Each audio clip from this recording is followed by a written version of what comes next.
ఓం గణానాం త్వా గణపతిగం హవామహే కవిం కవీనాముపమశ్రవస్తమం జ్యేష్ఠరాజం బ్రహ్మణాం బ్రహ్మణస్పత ఆనః శృణ్వన్నోతిభిः सीदसादनां प्रणो देवी सरस्वती वाजेभिर्वाजिनीवती धीनामविच्चमतु गणेशाय नमः सरस्वत्यै नमः श्रीगुरुभ्यो नमः हरि ओम ओम శాంతి శాంతి శాంతి. మిత్రులారా, ఈవేళ నా సాహితీ యాత్ర ప్రసంగం చేసేవారు డాక్టర్ అక్కిరాజు సుందర రామకృష్ణ గారు. వీరు తెలుగులో పిహెచ్డి చేశారు, లెక్చరర్గా పనిచేశారు, తర్వాత రిటైర్ అయ్యారు. వీరి చిరు పరిచయం నేను చేయడానికి మొదలు పెడతాను.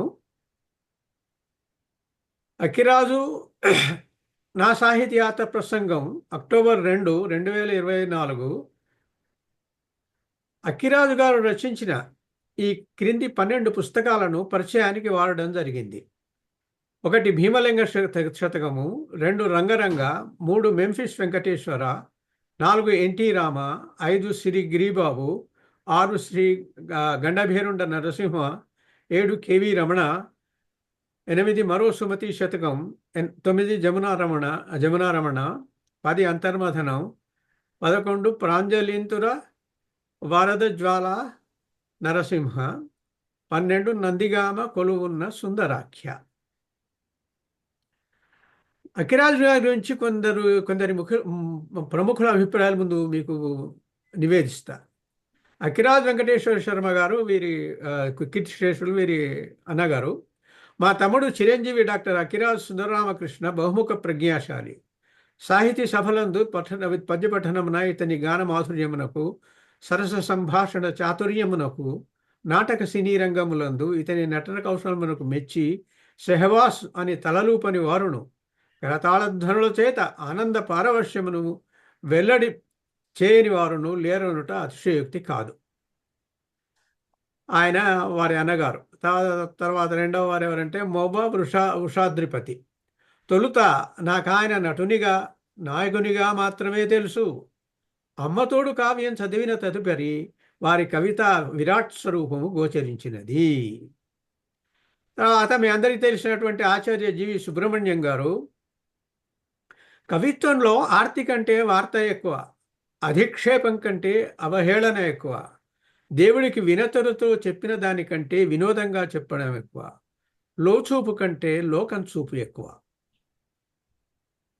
తర్వాత ఆచార్య ముదిగొండ శివప్రసాద్ గారు అన్నారు, ఏమిటి ఈ కవి కోరిక ఒక్కటే, ఏమిటది? శివుని గుడులలోని ఆదాయములను అధికారులు బొక్కరాదు. ఈ విషయంలో ఒక్క నిమిషం, ఒక 30 సెకండ్స్ నేను మాట్లాడతాను. ఇది ఒక్క శివుని గుడిలో కాదు, అందరి గుడిలోకి కూడా ప్రభుత్వం వాళ్ళు వచ్చారు. ఇప్పుడు సమస్య ఏమిటంటే, ప్రభుత్వము వాళ్ళు హిందూ దేవాలయాలను అడ్మినిస్ట్రేషన్ చేస్తున్నారు. దాని వలన మనకు లాభం కలగడం లేదు. అయితే ఇక్కడ ఒక చిన్న సమస్య వచ్చింది. ఏమిటంటే, మసీదులను వాళ్ళు అడ్మినిస్టర్ చేయరు, చర్చిలను వాళ్ళు అడ్మినిస్టర్ చేయరు, ఎవరు గవర్నమెంట్ వాళ్ళు. కానీ ఒక దేవాలయాలను మాత్రం అడ్మినిస్టర్ చేస్తారు. అది చేయొద్దని అది హిందువుల చేతుల్లోకి వదిలిపెట్టాలని చెప్పేసి చాలా రోజుల నుంచి ప్రయత్నాలు జరుగుతున్నాయి, కానీ ఎవరూ దానికి సహాయం చేయడం లేదు. అంచేత ముదిగొండ శివప్రసాద్ గారు అన్నది నిజమే. ఈ కవి కోరిక ఒక్కటే, అది కూడా రామకృష్ణ గారి కోరికనే. శివుని గుడులలోని ఆదాయంలోనూ అధికారులు బొక్కరాదు. ఒక శివునేమిటి, అందరూ అమ్మగారి గుడులు కానీ, విష్ణు గుడులు కానీ, వేరే అన్ని గుడుల్లోకి కూడా ఈ వీళ్ళ ప్రభుత్వం వాళ్ళ అడ్మినిస్ట్రేషన్ ఉండొద్దు, అది మనకే ఇవ్వాలి అని చెప్పేసి చాలా రోజుల నుంచి ప్రయత్నాలు జరుగుతున్నాయి. అంటే ఇక్కడి నుంచి కూడా కొందరు ప్రయత్నాలు చేస్తున్నారు. కానీ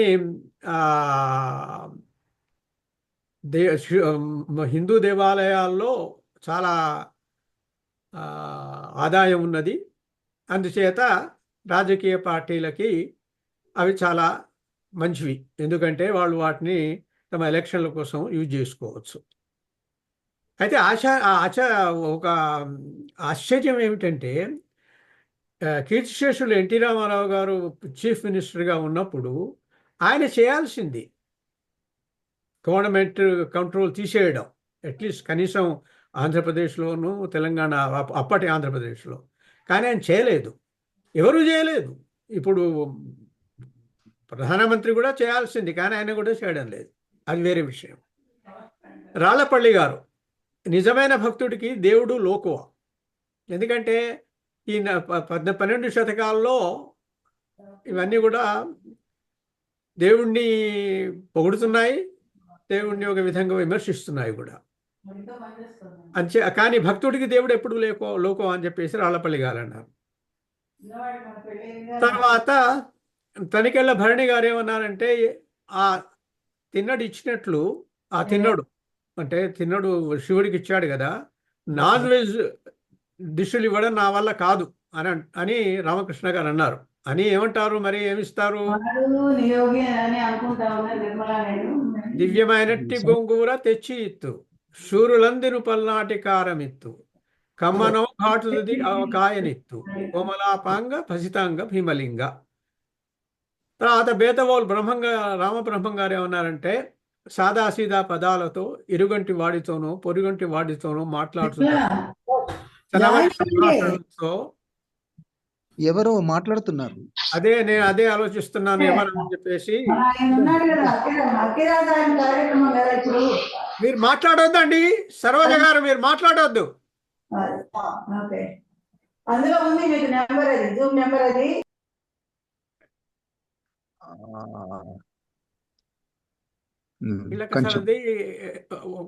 ఓకే, ఇప్పుడు మాట్లాడడం నేనే ఆపేసేసాను. వాళ్ళకి వేరే నెంబరు కన్ఫ్యూజ్ అవుతున్నారు. ఈ నెంబరు, ఈ లింక్ చెప్పండి వాళ్ళకి. ఓకే. తర్వాత ప్రాచార్య రఘునాథ శలాక శర్మ గారు ఏమన్నారంటే, శ్రీ అక్కిరాజు గారి పద్య రచన హృదయంగా ఉంటుంది. తర్వాత చాలా ఉన్నాయి ఇటువంటివి. ఇక నా దగ్గరికి వచ్చేసరికి అక్కిరాజు నా సాహితీయాత్ర ప్రసంగం నిర్వాహకుల పరిచయం. అయితే నేను కొన్ని రిమార్క్స్ చేస్తాను.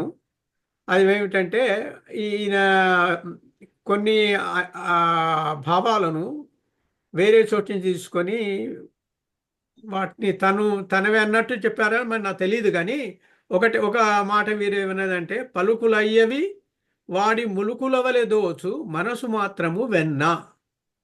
ఇది నన్నయ్య గారి పద్యము. నిండు మనంబు నవ్య నవనీత సమానము పలుకు దారుణాఖండల శస్త్రతుల్యము అనేటువంటి పద్యం నుంచే వచ్చింది. కానీ వారు అది చెప్పలేదు మరి. తర్వాత నీ పాద కమల సేవయు నీ పాదార్చకులతోడి నెయ్యము అనేటువంటి పోతన గారి పద్యం కూడా ఆయన రాశారు తమ పుస్తకాల్లో. తర్వాత చిన్నారి పొన్నారి చిరుతకు కటినాడే అని చెప్పేసి శ్రీనాథుడి గారి పద్యం ఉంది కదా, ఫేమస్ పద్యం, అది కూడా రాసి వాడుకున్నారు. తర్వాత ఇలాంటివి చాలా ఉన్నాయి. ఒకటేమిటంటే, ఆయన వెంకటేశ్వరుణ్ణి ఎద్దేవా చేస్తూ, అంటే అధిక్షేపిస్తూ ఏమన్నారంటే, వేరే వాళ్ళకి ఇచ్చినటువంటి కన్యకను తీసుకొని నువ్వు పెళ్లి చేసుకున్నావు అని చెప్పేసి, అంటే రుక్మిణి విషయం మాట్లాడారు. కానీ నిజం చూస్తే శ్రీకృష్ణుడు తనంతట తాను పోయి రాక్షస వివాహం చేసుకోలేదు. ఆవిడ ఒక లెటర్ పంపింది, మీకు అందరికీ తెలుసు. రుక్మిణి లెటర్ పంపింది. ఎందుకు పంపింది? హరిగుణ సంపద నెరిగిన వారిజనయన పడే కంస హరితో ప్రేమన్ పరిణయమని రుక్మిణి పూసురు చేతనే పంపలేకే సుందరుడు ఎరుగను. సుందర రామకృష్ణ గారికి తెలుసు ఇది. బ్రాహ్మణుడు పోయి ఉత్తరం తీసుకుపోవడం, ఆ ఉత్తరం చూసి చదివిన తర్వాతనే కృష్ణుడు విదర్భకు వచ్చాడు. కానీ తనంతట తాను వచ్చి చేసింది ఏమి లేదు. తర్వాత ఇలాంటివి చాలా ఉన్నాయి ఆయన పుస్తకాల్లో. ఆయన అధిక్షేప శతకాలు రాశారు చాలా. ఆయన శతకాలన్నీ ఆల్మోస్ట్ అధిక్షేప శతకాలే. అది కానీ ఒకసారి బాధ అనిపిస్తుంది వాటిని చదివితే నాలాంటి వాడికి. కానీ మనం ఏం చేస్తాం, అధిక్షేపం కనుక అధిక్షేపం. తర్వాత ఇంకొక సమస్య ఏమిటంటే ఈయన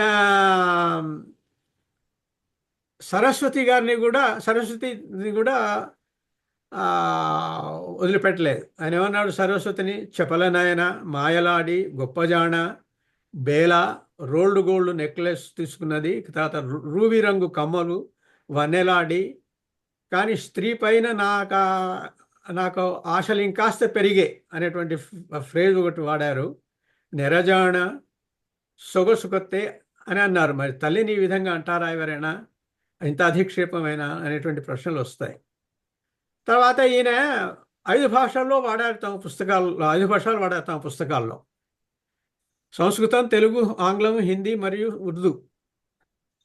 అయితే వీటిలో చాలా దుష్ట సమాసాలు వచ్చాయి. దీనివల్ల దుష్ట సమాసాలు రావడం వల్ల కొంచెం సొగసు పోతుందేమో, సౌందర్యం ఆ పుస్తకానికి, ఆ పద్యానికి. తర్వాత నేనేం రాశానంటే ఇక్కడ, దుష్ట సమాసములేలా, నికృష్ట పదాభ్యాసమేలా, కష్టము కలిగే స్పష్టత లేని రచనలన్నీ ఇష్టపడరు దేవ మనుజ సృష్టులు వింటే. అయితే ఈ దుష్ట సమాసాలు చాలా ఉన్నాయి పుస్తకాల్లో. తర్వాత నేను 7 పద్యాలు రాశాను. 7 పద్యాలు ఈయనకి 7 రత్నాలు, సప్తరత్నాలుగా రాశాను. అది మీకు చూపిస్తాను.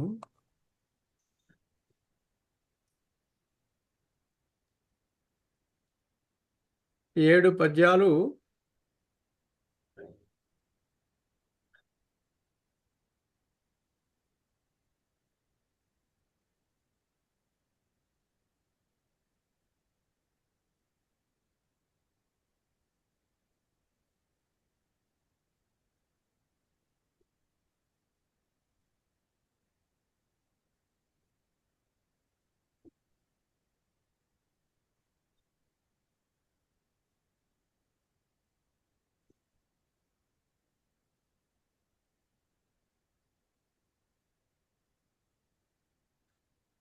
Hello sir. అయిపోయారు. అక్కడ నేను చూస్తున్నాను, ఇది షేర్ చేయడానికి ప్రయత్నం చేస్తున్నాను అనేది. పర్వాలేదు, పోనీ తర్వాత చదవండి. Time is money. ఓకే, ఇప్పుడు మీరు చూస్తున్నారు కదా, ఇది మీకు కనిపిస్తుందా? ఇది నా సాహితీ యాత్ర. మీరు కనపడుతున్నారు, మాట వినపడుతున్నది స్పష్టంగా. మీరు చెప్పిన అదేదో ఒక గ్రీన్ గా పద్యాలు 5 ఉంటాయి. బహుశా చాలా చిన్న స్క్రిప్ట్ కాబట్టి నేను ఇమీడియట్ గా చూడలేను, చదవలేను. అదే మీరు చదవలేదు. ఇది మీకు అందరికి కనిపిస్తుందా? ఇది నా సాహితీ యాత్ర వేదిక అని ఒక చిన్న ఉంది కనపడుతున్నది, కనపడుతుంది కదా. దాంట్లో సప్తరత్నములు అని ఉన్నాయి. డాక్టర్ అకిరాల సుందర రామకృష్ణ, వ్యవస్థాపకులు డాక్టర్ నెల్లూట్ల నవీనచంద్ర. అయితే నేనేం చేస్తానంటే దీని కాపీ తీసుకొని ఆయనకి పంపిస్తాను తర్వాత. ఓకే, సో దీంట్లో 7 పద్యాలు ఉన్నాయి నేను రాసినవే. అవి మీకు పంపిస్తాను, మీరు చూడండి. తర్వాత స్టాప్ షేరింగ్. ఓకే, అంచేత ఈ నా చిన్న పరిచయం తర్వాత రామకృష్ణ గారిని వేదిక మీదకి ఆహ్వానిస్తాను. రామకృష్ణ గారు, మీరు వేదిక మీదకి వచ్చి మీ కావ్యాలను గురించి చెప్పండి. అలా ఇక నేను మొదలు పెడతాను మరి, ఎందుకంటే ఆల్రెడీ 8:52 అయింది. అయ్యా చెప్పండి. శ్రీమాత్రే నమః. మిత్రులారా, సాహితీ ప్రియం భావుకులారా, నాటక ప్రియులారా, ఇవాళ కెనడా అక్కడి నుంచి ఈ జూమ్ మీటింగ్ లో నెల్లుట్ల నవీన్ చంద్ర గారు అనేటువంటి ఒక పుణ్యపురుషుడు నన్ను ప్రపంచానికి పరిచయం చేయాలి అనేటువంటి ఒక మంచి సంకల్పంతో ఈ కార్యక్రమాన్ని ఏర్పాటు చేశారు. నేను 10 రోజుల నుంచి వెరీ వెరీ వెరీ బిజీ, అసలే బిజీ. తిరుపతి నుంచి నిన్ననే వచ్చాను యాక్చువల్గా. అది కూడా కారణం ఏంటంటే నా చిన్న కుమారుడికి ఒక 100 సంబంధాలు చూసి ఉంటాడు. ఇది అప్రస్తుతమే కానీ అయినా చెప్పాలి. ఏమిట్రా బాబు నాయనా నిత్య కళ్యాణ చక్రవర్తి, కొంచెం తొందరగా కానీరా బాబు అని చెబితే కానిచ్చాడు. అందువల్ల సంతోషంతో తిరుపతికి వెళ్ళి ఒక నమస్కారం ఆయనకు పెట్టి నిన్ననే వచ్చాను. అది విషయం. ఇకపోతే ఇప్పుడు నా పరిచయంలో నవీన్ చంద్ గారు చాలా దుష్ట సమాసాలు, మణిప్రవాళ శైలిలో కొన్ని విచిత్రమైన ప్రయోగాలు అన్నారు. అసలు సమాజమే శిష్ట సమాజం కాదు, ఇప్పుడు దుష్ట సమాసమే. అయితే సమాజం దుష్ట సమాజం కాబట్టి నువ్వు దుష్ట సమాసాలు వాడతావా అని ఆయన ఎదురు ప్రశ్న వేయకూడదు. ఇక్కడే అరగంట టైం పోతుంది. అసలు అది ఇమ్మెటీరియల్ సమాసాలు. ఇప్పుడు శ్రీనాథుడు కూడా ప్రాణగొడ్డము, జీవగర్ర ఇటువంటివి ఏవేవో వాడాడు. మన వాళ్ళు పట్టదలుచుకుంటే గురజాడ అప్పారావు గారు చెప్పినట్టు మహానుభావులు మనలో కూడా కొందరు ఉన్నారండి అంటాడు ఒక డైలాగ్. అట్లాగే అసలు అదొద్దు. నా పరిచయం చక్కగా చేశారు. అయ్యా నాకు ఒక రంగం కాదు, న్యాయానికి మీరు ఎప్పుడు మొదలైంది, మొట్టమొదటి క్వశ్చన్ నా సాహిత్య యాత్ర ప్రసంగంలో ఎప్పుడు మొదలైంది అని మీరు నాకు క్వశ్చనర్లో ఇచ్చారు. ఇక నేను డైరెక్ట్గా దీంట్లోకి వస్తా. ఊరికే ఆ విషయాలు ఈ విషయాలు ఎందుకు. నేను స్వతహాగా భగవంతుడు నా ఇష్టదైవమైనటువంటి ఆంజనేయ స్వామి కృపతో నాకు చక్కగా పాడేటువంటి గుణం, రాసేటువంటి గుణం, సభలలో ప్రసంగించేటువంటి గుణం, ఇవన్నీ నాకు అబ్బినాయని నేను ప్రగాఢంగా నమ్ముతున్నాను. నేను నిజానికి 2000 సంవత్సరం వరకు క్లాసులో పాఠాలు చెప్పాం కానీ, ఛందస్సు చెప్పాం కానీ, పద్యం రాయాలి, సమాజాన్ని ఇతివృత్తంగా తీసుకొని సమాజంలో ఉన్నటువంటి లొసుగులు 10 మందికి చెప్పాలి అని నేను ఎప్పుడూ అనుకోలేదు. మరి ఎందుకు రాశావు అంటే ఎందుకో రాయాలనిపించింది. చలంగారిని బాలంతరపు రజనీకాంతరావు గారిని ఇంటర్వ్యూ చేస్తూ ఏమిటా పిచ్చి రాతలు ఎందుకు రాశారు మీరు, అప్పుడు అలా ఎందుకు భావించారు అంటే ఆయన నవ్వుకుంటూ బాలాంతరపు రజనీకాంతరావు ఇంటర్వ్యూ వస్తుంది, మీరు చూడండి దాంట్లో ఇంటర్నెట్లో, ఏమిటో అప్పుడు అలా అనిపించింది రాశాను అన్నాడు. అట్లాగే నాకు కూడా ఏమిటి అసలు ఈ సమాజం ఏంటి, ఈ కవిత్వాలు ఏంటి, ఈ నాటకంలో అంతర్నాటకాలు ఏంటి, ఈ ఆశ్రిత పక్షపాతాలు ఏంటి, ఈ నయవంచనలు ఏంటి, ఇవన్నీ నాకు మనసులో, అంటే నువ్వు ఒక్కడివేనంటే కవి ఒక్కడే ఇవన్నీ ఆలోచిస్తాడు. శ్రీశ్రీ అంత ఘోరంగా అంత పచ్చిగా ఎందుకు మాట్లాడాడు. అలాగే అంటే నేను మహనీయులతో కంపేర్ చేస్తున్నానని కాదు, ఎవడి రంగం వాడిది, ఎవడి ప్రత్యేకత వాడిది. ఇప్పుడు మన నవీన్ చంద్ర గారు వీలైనంత మటుకి విమర్శనాత్మకంగా ఉండకుండా సాఫీగా, హాయిగా, తీయగా, కమ్మగా, మామూలుగా ప్రసంగించండి అన్నాడు. మంచి మాట అది. కానీ కవి అయినటువంటి వాడు అట్లా ఉంటే వాడు పెద్ద అవకాశవాది. అట్లా ఉండకూడదు. వాడు హృదయంలో ఉన్నటువంటి విషయాన్ని బహిర్గతం చేయకపోతే వాడు కవి ఎందుకు అవుతాడు, కవిత్వం ఎందుకు రాయాలి ఇంకా అసలు. కాబట్టి మహాకవులు, పూర్వకవులు కూడా అక్కడక్కడ, అంటే మరీ కూచుమంచి తిమ్మ కవిలాగా తిరుగుబాటు చేయకపోయినా, శేషప్ప కవిలాగా తిరుగుబాటు చేయకపోయినా, ధూర్జటిలాగా మాట్లాడకపోయినా కొన్ని విషయాలు నువ్వు దాచుకోకూడదు. కాకపోతే వారు చాలా గొప్పగా చెప్పారు. కొంచెం అవతల వాడికి ఒక బాణం దెబ్బలని జొన్నవిత్తుల గారు అక్కిరాజు పద్యం ఎక్కుబెట్టిన బాణం అన్నాడు. కరెక్టే. ఎందుకంటే నేనంట పద్యాన్ని అందంగా, హాయిగా లేదా ప్రౌఢంగా మంచి శైలిలో రాసిన వాళ్ళు కోకొల్లలు ఎంతో మంది ఉన్నారు. కానీ సమాజానికి ఏం కావాలి, అది నా పాయింట్.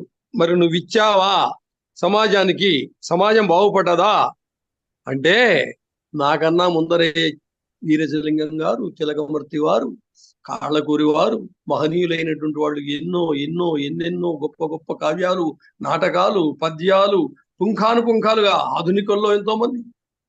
ఈ సమాజం ఇంతే అని ఊరుకోవు.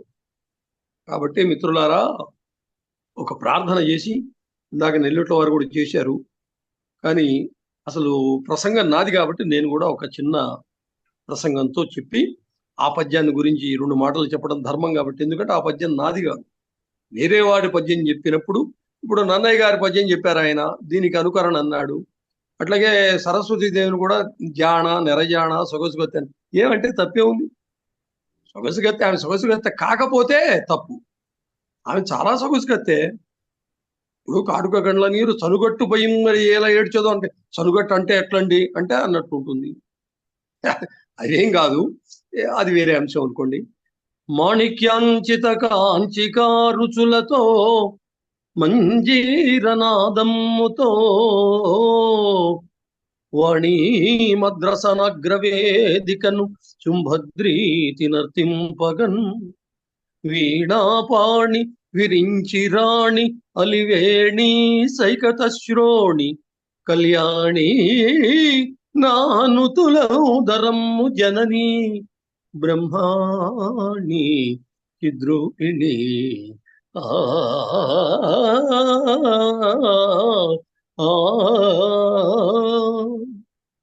ఈ పద్యం ముదివర్తి కొండమాచార్యులు గారు చాలా గొప్పవాడు, మహానుభావుడు. ఆయన శిష్యుడైనటువంటి అభినవ ధూర్జటి బిరుదాంకితుడైనటువంటి చిల్లర కృష్ణమూర్తి గారు, ఆయన లేడు ఇప్పుడు, కైలాసవాసి, ఒక 7 ఏళ్ళు దాటిపోయింది. ఆయన నాకు అసలు ప్రేరణ. మాకు గురువులైనటువంటి మద్దులపల్లి సత్యనారాయణ శాస్త్రి గారు, వారణాసి వెంకటేశ్వర్లు గారు, తూములూరి శివరామకృష్ణమూర్తి శాస్త్రి గారు, దివాకర్ల వెంకటావధాని గారు, ఇటువంటి మహనీయులైన ఉన్నా కవిత్వం రాయరా అబ్బాయి అని చెప్పినటువంటి వాడు చిల్లర కృష్ణమూర్తి గారు. ఆయనది ఈ పద్యం. ఆయనకు అభినవ దుర్జటి బిరుదు.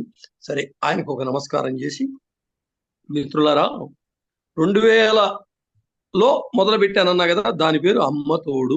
అమ్మతోడులో కూడా ఇందాక ప్రసక్తి తెచ్చారు పెద్దలు నవీన్ చంద్ గారు. ఆ అమ్మతోడు ఏంటి అసలు గమ్మత్తు? నేను అసలు వేరే పేరు పెడితే జ్వాలాముఖి గారు, రాఘవాచార్యులు గారు ఆయన పేరు.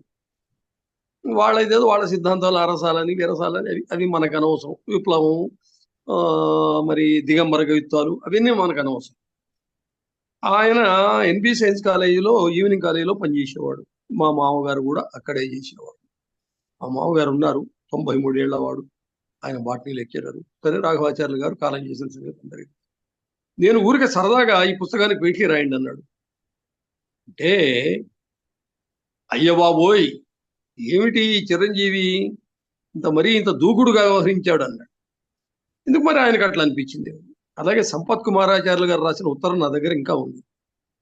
నాయన, వృద్ధులోకి రావాల్సిన వాడవు నువ్వు, చాలా మరీ ఇంత బహిర్గతంగా ఈనాటి ముఖ్యంగా సాహిత్య వాతావరణం, ఇది నా సాహిత్య యాత్ర కదా కాబట్టి చెబుతాను, ఇట్లా చేశావు, అది మంచిది కాదేమో నాయన అని ఆయన రాశారు. ఒక ఆచార్య తిరుమల మాత్రం 50 ఏళ్ళు, 45, 50 ఏళ్ల ప్రాయములో కవిత్వం మొదలుపెట్టినటువంటి మా చిరకాల మిత్రుడు సుందర రామకృష్ణ ఛందస్సుతో ఫుట్బాల్ ఆడుకున్నాడు అని రాశాడు ఆయన. సరే, ఏమైనా ఒకడు పొగిడాడు కదా అంటే అది నిజం అనుకోకూడదు, ఒకడు తెగిడాడు కదా అంటే అసలు నిజం అనుకోకూడదు. కానీ నేనేమంటానంటే, కవి అయినటువంటి వాడు మాత్రం 2 నాలుకలు ఉండకూడదు వాడికి. ఏదో పీటికి రాయమంటే ఈయన చాలా గొప్ప కవి, మంచి గాయకుడు, మంచి నటుడు, చాలా బాగా పాడతాడు అంటే అది పీటిక కాదు, అది అక్కడ లోతుకి వెళ్ళాలి. ఇప్పుడు నాకు చాలా సంతోషం ఏంటంటే, నవీన్ చంద్ గారు, నేను ఒక 10-15 పుస్తకాలు, ఏమంటే నేను 53 బుక్స్ రాశానండి బాబు. 53 ఇవి ఊరికే శతకాలు కాదు, ఇవి మీకు 200 పద్యాలు, 300 పద్యాలు, 700 పద్యాలు, 500 పద్యాలు ఉన్నటువంటి చాలా ఉన్నాయి. దీంట్లో మకుటం ఉంటుంది కాబట్టి వాటిని శతకాలు అనాల్సి వస్తుంది, కానీ ఇది శతకాలు కానే కాదు. మరి ఎందుకు పెట్టావు మకుటం అంటే, మరి ఒక దేవుడో, ఒక గొప్పవాడో, ఒక పెద్దవాడో ఒకడు ఉండాలి, ఒక మకుటం ఉండాలి. ఇప్పుడు శ్రీరాజ రాజేశ్వరి, నాకు యతి ఎంత తేలికైపోతుంది స్త్రీతోటి. అట్లా ఇలారా అది మొదలుపెట్టి ఆ అమ్మతోడులోనే ఒక, మరి ఎందుకు నాకు అట్లా అనిపించిందో అది కూడా నేను ఎవరికి అంకితం ఇచ్చా, వట్టికోట ఆళ్వార్ స్వామి. వట్టికోట ఆళ్వార్ స్వామి అసలు సిసలైనటువంటి ప్రజాకవి, విప్లవ కవి, మహనీయుడు, నిత్యస్మరణీయుడు. ఈ తెలంగాణ గడ్డలో నా ఉద్దేశంలో అలా పద్యం రాయగలిగిన వాడు నాకు ఇప్పుడు 76 ఏళ్ళు నేను చూడలే, దాశరథి కృష్ణమాచార్య. వీళ్ళిద్దరికి అంకితం ఇచ్చాను. నిజంగా వానమామలై వరదాచార్యులు గారి యొక్క షష్ఠి పూర్తి సంచికలో దాశరథి గారు ఒక మాట అంటాడు. అన్నా వరదన్నా, నీ కవిత్వం జుర్రుకునేవారు ఉండాలే గాని నీ కవిత్వం వరదన్నా. ఎంత గొప్పగా అన్నాడు చూడండి. అంటే కేవలం అభిమానంతో ఏదో ప్రేమతో అంటాం వేరు, కానీ అట్లా అన్నాడంటే ఒక విప్లవ కవి, ఒక ప్రజా కవి. అసలు నిజంగా కూడా దాశరథిలాగా పద్యం రాయగలిగే వాళ్ళు ఎంతమంది ఉన్నారో విఘ్నులైన మీకే వదులుతున్నాను.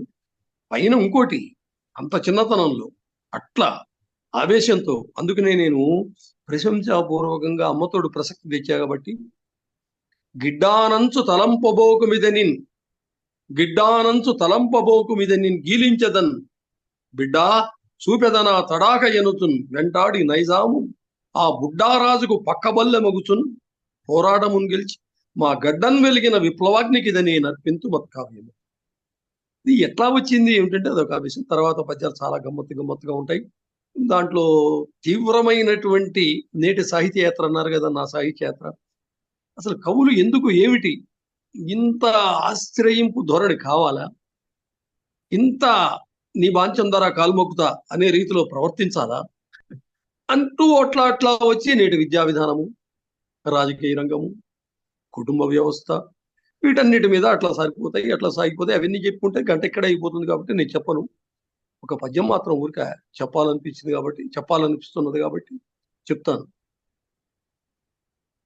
పదవులు శాశ్వతమైన చెప్పుమిప్పుడే, పనులన్నీ మానేసి ఏ వెధవల్ కాళ్లకు నేను మొక్కెదను, రేపే వెళ్ళి డోరు దట్టదను, ముదమా నేనటు చేయ నీకు శివమా ముక్తి ప్రదా శారద, చిదిరే గుండెలుగా వినావి తులసా శ్రీరాజరాజేశ్వరి. ఇదేమో ఒక ఆవేదనతో తీవ్రంగా చెప్పినటువంటి మాట. ఇంకోటి ఏమన్నానంటే, మంచి చెడ్డలవేమి లేవు వెరపులు మర్యాదలు శూన్యములు, లంచాల ఈవ నిత్యకృత్యముగుతున్ రాజిల్లు చుండెన్ భువిని, కంచే చెనును మేయి చెడ్డ దినములు కాదందువా చెప్పవే, చెంచాగాళ్లకు కాలమిదే జనని శ్రీరాజరాజేశ్వరి. ఇది నిందాస్తుతే, వాస్తవమా, అతిశయోక్తే, స్వభావోక్తే విజ్ఞులైనటువంటి వాళ్ళు చెప్పారు. చాలా తీవ్రమైన పద్యాలు ఉంటాయి దీంట్లో, కాబట్టి నేను అవన్నీ చెప్పను. 2 చెప్పాను కాబట్టి చెప్పాను. తర్వాత ప్రేరణ ఏమిటి, నెక్స్ట్ క్వశ్చన్ నవీన్ చంద్ గారు నాకు పంపినట్లు. ప్రేరణ సమాజమేనండి. ఇప్పుడు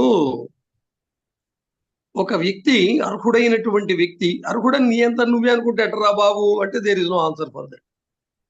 నేను అనుకోవడం కాదు, ఉత్పల గారు లాంటి మహానుభావులు, కొంతమంది దాశరథి గారు లాంటి మహానుభావులు, సకల కళా వైదుష్య ప్రకటితుడు ఆ అడవి బాపిరాజు ఒకరుండే, సకల కళా వైదుష్య ప్రకటితుడు ఆ అడవి బాపిరాజు ఒకరుండే, ఇక నీవు అవుదు 2వ కవి అని నన్ను మరి అన్నారంటే, ఇది న్యాయానికి ఇది చెప్పుకోవాల్సిన పని లేదు.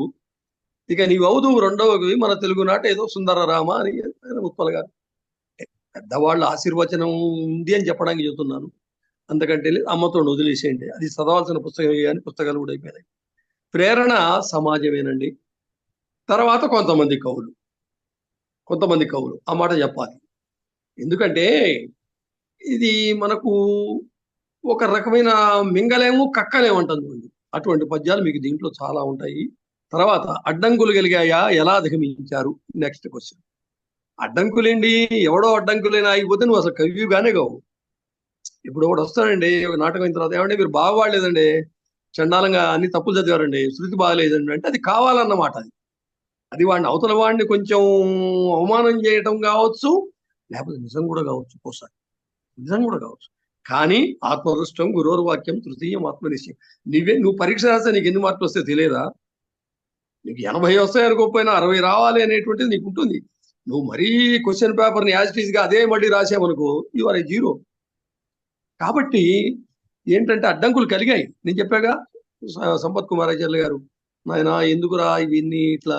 ఉత్పల గారు కూడా అన్నాడు, శారద అనేటువంటి దాంట్లో ఓ పుస్తకంలో 5 పద్యాలు తీసేరా బాబు ఆయన, 5 పద్యాలు తీసేరా. ఎందుకు మాస్టారు మీరు కూడా ఇట్లా మాట్లాడుతున్నారు? అంతే, మేమందరం ఒక 50 ఏళ్ళు భువన విజయాల్లో ఆయన అల్లసాని పెద్దన, నేను నంది తిమ్మన మొదలు తెనాలి రామకృష్ణుడు వేసిన వాడు. ఆయన యథార్థవాది, యథార్థవాది, లోక విరోధి. దానివల్ల సాధించేది ఏం లేదురా, మేము ప్రాక్టికల్గా చెబుతున్నాము, అనుభవంతో చెబుతున్నా ఉన్నారు. సరే చెప్పారు పెద్దలు, విన్నాను. నా ధోరణి నేను రాసుకున్నాను. తర్వాత మిమ్మల్ని ప్రోత్సహించింది ఎవరు అన్నాడు కవి నవీన్ చంద్ర గారు. ప్రోత్సహించింది నిజంగా చెప్పాలంటే చిల్లర కృష్ణమూర్తి గారు అని చెప్పాను కదా, అదొకటి.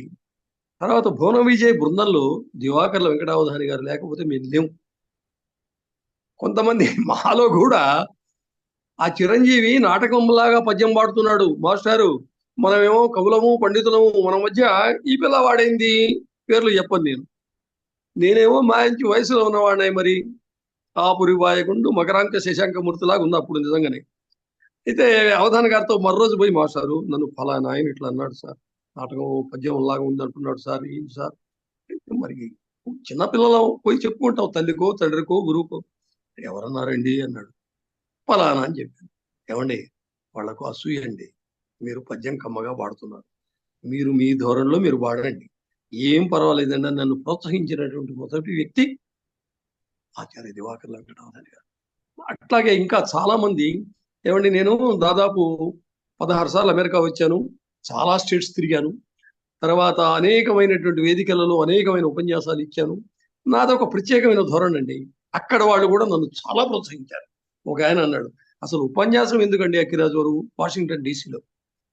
ఆయన ఒకటే మాట అన్నాడు, మీరు ఒక 4 నాటకాలు లేదా 4 కావ్యాలు లేదా 4 విషయాలు వేటినైనా గురించి ఒక అరగంట చెప్పండి చాలు, సాహిత్యము పద్యము ఛందస్సు వీటి గురించి మాట్లాడాల్సిన పని లేదన్నాడు. సరే చాలా మంది ఉన్నారు అట్లా. తర్వాత ఎన్ని పుస్తకాలు రాశారు, ప్రతి పుస్తకంలో కాస్త వర్ణన చెప్పండి అన్నాడు. వర్ణన కన్నా వడ్డన చెబుతా. అది ఎట్లా ఉంటుందంటే 53 అని చెప్పాను కదా, 53లో తెలంగాణ ఉద్యమం బాగా ఉధృతంగా తీవ్రంగా ఉన్నటువంటి సమయంలో కవీశ్వర అని ఒకటి రాశాను. అంటే ఒక కవి ఇంకొక కవికి చెప్పుకున్నటువంటి ఆవేదన. ఏమిటి అసలు ఈ వాతావరణం ఏంటి? ఇప్పుడు ఒక ఉద్యమాలు అవన్నీ కొత్త కాదు. నిజానికి ఒక దాశరథి, ఒక రావి నారాయణ రెడ్డి, ఏమండి ఒక చాకలి ఐలమ్మ, వీళ్ళు చేసినటువంటి ఉద్యమాలు మనం వందేమాతరం రామచంద్రరావు గారి పుస్తకం చదవండి దయచేసి. అట్లాగే నా అత్తగారి ఊరు వరంగల్, మా పెద్దమామ గారు హుజూర్ నగర్. ఈ ఒట్టికోట ఆళ్లవర స్వామి పడిన బాధలు, ఈ నిజాం నిరంకుశ నవాబుల యొక్క దౌష్ట్యాలు, ఇవన్నీ గనక చెబితే నాకే నేను అప్పుడు ఎందుకు పుట్టలేదా, బా ఇన్ని అవమానాలా, ఇంత ఘోరాలా, ఇంత పశు ప్రవృత్తి అని నాకే అనిపించిందంటే. ఇంకోటి చెబుతుంది మా అత్తగారు, ఇప్పటికీ చెబుతుంది, ఒక్క 2 నిమిషాలు ఉంటే మా అత్తగారి తండ్రిని చెట్టు కట్టేశారు, ఆల్రెడీ షూట్ చేసేవాడు 2 నిమిషాలు. అరే అరే ఠైరే బాబు, ఓ ఆద్మీ అచ్చా ఆద్మీ క్యో ఐసా కర్రే అంటే అప్పుడు, అంటే ఆయనకు ఇంకా నూకలు ఉన్నాయి అప్పుడు. అటువంటి అది ఉద్యమం. సరే అది అప్రస్తుతం, ఆయన వద్దన్నాడు కాబట్టి నేను మాట్లాడను. మీ పుస్తకాల విమర్శలు అన్నాడు. మా పుస్తకాల మీద విమర్శల కన్నా ప్రశంసలు ఎక్కువ వచ్చినాయి. ఎందుకంటే ఇలా ధైర్యంగా మనసులో ఒకటి పైకొకటి, దానివల్ల ప్రయోజనమా నష్టమా అంటే నష్టమే గ్యారంటీ, అనుమానం లేదు. ఎందుకంటే ఎవడు కూడా, దీనికి ఒక కథ ఉంది. నేను సిలికానాంధ్ర అని ఒక పుస్తకం రాశా. ఆ సిలికానాంధ్రలో కూడా ఒక ముందు మా ఊరు నరసరావుపేట వెలమల జమీందారులో జరిగినటువంటి, అది 2 నిమిషాల్లో చెప్పేస్తా. ఆ సిలికానాంధ్ర ఏంద్రా బాబు ఏంటి, ఏం రాశావు ఏంటంటే, ఏం రాశానో చదివితే తెలుస్తుంది, అది పక్కన పెట్టండి. వాళ్ళు నిజానికి ఎవరూ చేయలేనటువంటి సాహిత్య సేవ ప్రపంచం అంతలో మొత్తంలో చేస్తున్నారు. బడులు అంటున్నారు, అది అంటున్నారు, పిల్లల్ని ఎంకరేజ్ చేస్తున్నారు, నాటకాలు వేయిస్తున్నారు, ప్రోత్సహిస్తున్నారు. Hats off. సరే, దాంట్లో ముందు ఒక కథ చెప్పాను, నేను చెప్పింది కాదు. మేకా రంగయ్యప్పారావు, మల్రాజు గుండ్రాయని గారు, వాసిరెడ్డి వెంకటాద్రి నాయుడు గారు, వీళ్ళు ముగ్గురు జమీందారులు. మల్రాజు గుండ్రాయని గారు మా నరసరావుపేట వెలమల ఆస్థానంలో జమీందారు ఆయన. అయితే ఒకరు ఆయన ఏం చేసేవాడంటే, వార్షికాలు బ్రహ్మాండంగా ఇట్లా ఇప్పుడు నవరాత్రులు జరుగుతున్నాయి ఇవాళ స్టార్టింగ్ ఇక్కడ ఇండియాలో. అటువంటిప్పుడు కవులు పండితులు గాయకులు నటులు అందరినీ పిలిచి సన్మానాలు చేసి హాయిగా వాళ్ళకు తృప్తిగా బ్రహ్మాండంగా చేసి పంపిస్తుండేవాడు. అయితే ఒక కవిని, ఒక్క కవి కాదు చాలా మంది వచ్చిన వాళ్ళను, ఇప్పుడు మేము అకస్మాత్తుగా స్వర్గలోకంకి చచ్చిపోతే అనలేక స్వర్గస్థులం అయితే మీరు ఎలా ఫీల్ అవుతారు అని అడిగేటప్పుడు, ఇదేంటి పిచ్చి ప్రశ్నే రాజుగారు, ఏదో మనకేమన్నా కాస్త ధనకనక వస్తు వాహనాలు, దౌతుల చాపలు, కాస్త 116, ఆ రోజులు 116 అంటే మామూలా 1940s 30s. ఇస్తారేమో అనుకుంటే ఇదేంద్రని ఎవరు మౌనం వండుకున్నారు. ఎందుకంటే రాజుగారి అమ్మాయిని ఎత్తుకున్న కష్టమే, దించినా కష్టమే, నెలకొండ ఉన్నారు. వద్దండి స్వామి, ఏదో మీ మీద 2 పద్యాలు చెప్పమంటారా, చెబుతాం అన్నట్టుగా, కాదు కాదు నా ప్రశ్నకు సమాధానంగా.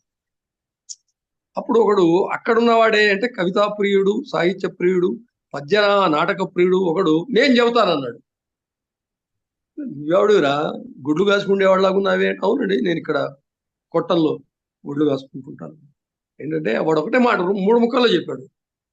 అయ్యా మలరాజు గుండ్రాయనం గారు, నేను చెప్తున్నా వినండి, వాసిరెడ్డి వెంకటాద్రి నాయుడు కనుక ఒకవేళ నిజంగానే ఇప్పుడే చచ్చిపోతే, అరే రే రే రే అపర రాధేయుడు, దానకర్ణుడు, మహానుభావుడు పోయినాడని అందరూ ఏడుస్తారు సార్ అన్నాడు. సార్ అన్నాడని నేను అంటున్నాను, అలవాటైపోయి. మహారాజా ఏడుస్తారు మహారాజా. మరి మేఘారంగయ్య అప్పారావు గారు రా అన్నాడు. ఏముందండి, ఒక యువతీ మన్మథుడు, మహారసకుడు, అందగాడు, అబ్బబ్బా ఆయన కూడా స్వర్గస్థుడైపోయినాడే అని బాధపడతారండి. మరి నేనో అన్నట్ట ఊరుకోకుండా. వాడు అన్నట్ట వాడే బహుశా అక్కిరా సుందరరామకృష్ణగా మళ్ళీ పుట్టాడేమో. మీరు చచ్చిపోతే ఎవరు బాధపడరండి అన్నట్టు. ఇదేంట్రా అట్లా మాట్లాడేమంటే, అవునండి ప్రజలు అనుకున్నటువంటి మాట నేను చెప్పాను. ప్రజలు అరే మన మహారాజు గారు అన్ని బాగానే ఉన్నాయి కానీ ఆయన ఒక్కొక్కసారి పెడగా ఇష్టం వచ్చినట్టు పొగరబోత్తనంతో మాట్లాడతాడు రా అని ఆయన చెప్పాట. అయ్యా వింటున్నారా? కాబట్టి ఇవన్నీ గమ్మత్తు అయినటువంటి విషయాలు ఇట్లా జరుగుతుంటాయి. అందువల్ల అట్లా విమర్శలు అవి వచ్చినాయి. తర్వాత మీరు చేసిన తప్పులు, వాటి వివరణలు అన్నారు. తప్పులు చాలా చేశారు. ఇప్పుడు మీరే అన్నారుగా దుష్ట సమాసాలు, కొన్ని వైరి సమాసాలు అని. అది శ్రీనాథుడు లాంటి వాడు వాడాడు. అంటే శ్రీనాథుడితో పోల్చుకోవడం అని కాదు, ఏది ఎప్పుడు అవసరం అనుకుంటే. ఇప్పుడు చూడండి, నేను నా మీటింగులో లెక్కేస్తే కనీసం 100 పదాలన్నా మీకు ఇంగ్లీష్లో దొరుకుతాయి. ఇప్పుడు ఒకసారి కొంచెం ఒక ధోరణిలో ఇది నన్ను గురించే అనుకుంటే ఎట్లా? అది స్పోర్టివ్గా ఉండాలి. ఓహో ఎందుకన్నాడు వీడు, ఎక్కడ వీడికి దెబ్బ తగిలింది అనేటువంటి ధోరణిలో తీసుకోవాలని నా అభిప్రాయం. నమ్మించండి గారు, రిస్క్ అన్నది తానెరుగక మస్కాలకు లోనుగాక మాయా జగతిని రాస్కెల్స్ మధ్య నిరతము ఎస్కేప్ అయి తిరుగువాడు ఎక్స్పర్ట్ సుమి అన్నాం అనుకోండి. ఎందుకంత ప్రయోగం రావాలి, ఏమిటి అని అడిగితే, ఇప్పుడు మరి శ్రీశ్రీ చాలా మరి ఘోరంగా అన్నాడు. అది మళ్ళీ శ్రీశ్రీతో పోల్చుకోవాలంటే పోల్చుకోను, ఎందుకన్నాడు అనేది నా ప్రశ్న. అలాగే నా దాంట్లో మీరు చేసిన తప్పులు అన్నారు. తప్పుల కన్నా ధైర్యంగా రాసి, ఎందుకు సుంటి శారద గారు ఇక్కడే ఉంటుంది చికాగోలో, ఇలా అది అమెరికాలో కవి సుందర్, శ్యామ్ సుందర్ అని ఒక సెటైర్ రాసి. అంటే అమెరికాలో కవి సుందర్ అంటే నేను అక్కడికి పోయినట్టు, శ్యామ్ సుందర్ అంటే వెంకటేశ్వర స్వామిని తీసుకెళ్ళా. నా ఎంబడి రండి సార్, అమెరికాలో మన వాళ్ళు, మన సాహిత్య సేవ, మన అభిరుచులు ఏమి పోలేదు సార్, మనకన్నా ఎక్కువ ఉన్నాయి సార్ అని చెప్పడానికి ఆయన తీసుకెళ్ళటం ఎక్కడ తీసుకెళ్ళా? లాస్ వేగాస్ తీసుకెళ్ళి. ఆ లాస్ వేగాస్ చూసి నాకన్నా నల్లటి వాళ్ళు ఉన్నారే, ఇది దుంపదగా అక్కిరాజు భలే తెచ్చావురా అని ఆయన ఆశ్చర్యపడటం. అది సంభాషణ రూపంలో ఏదో చమత్కారాలు ఉంటాయి. ఆమె దానికి ముందు మాట రాస్తూ, కవిత్వం ఒక పక్క అట్లా ఉంచితే శారద గారు అన్నమాట, ఇంత ధైర్యంగా వర్తమానంలో జరుగుతున్న విషయాలను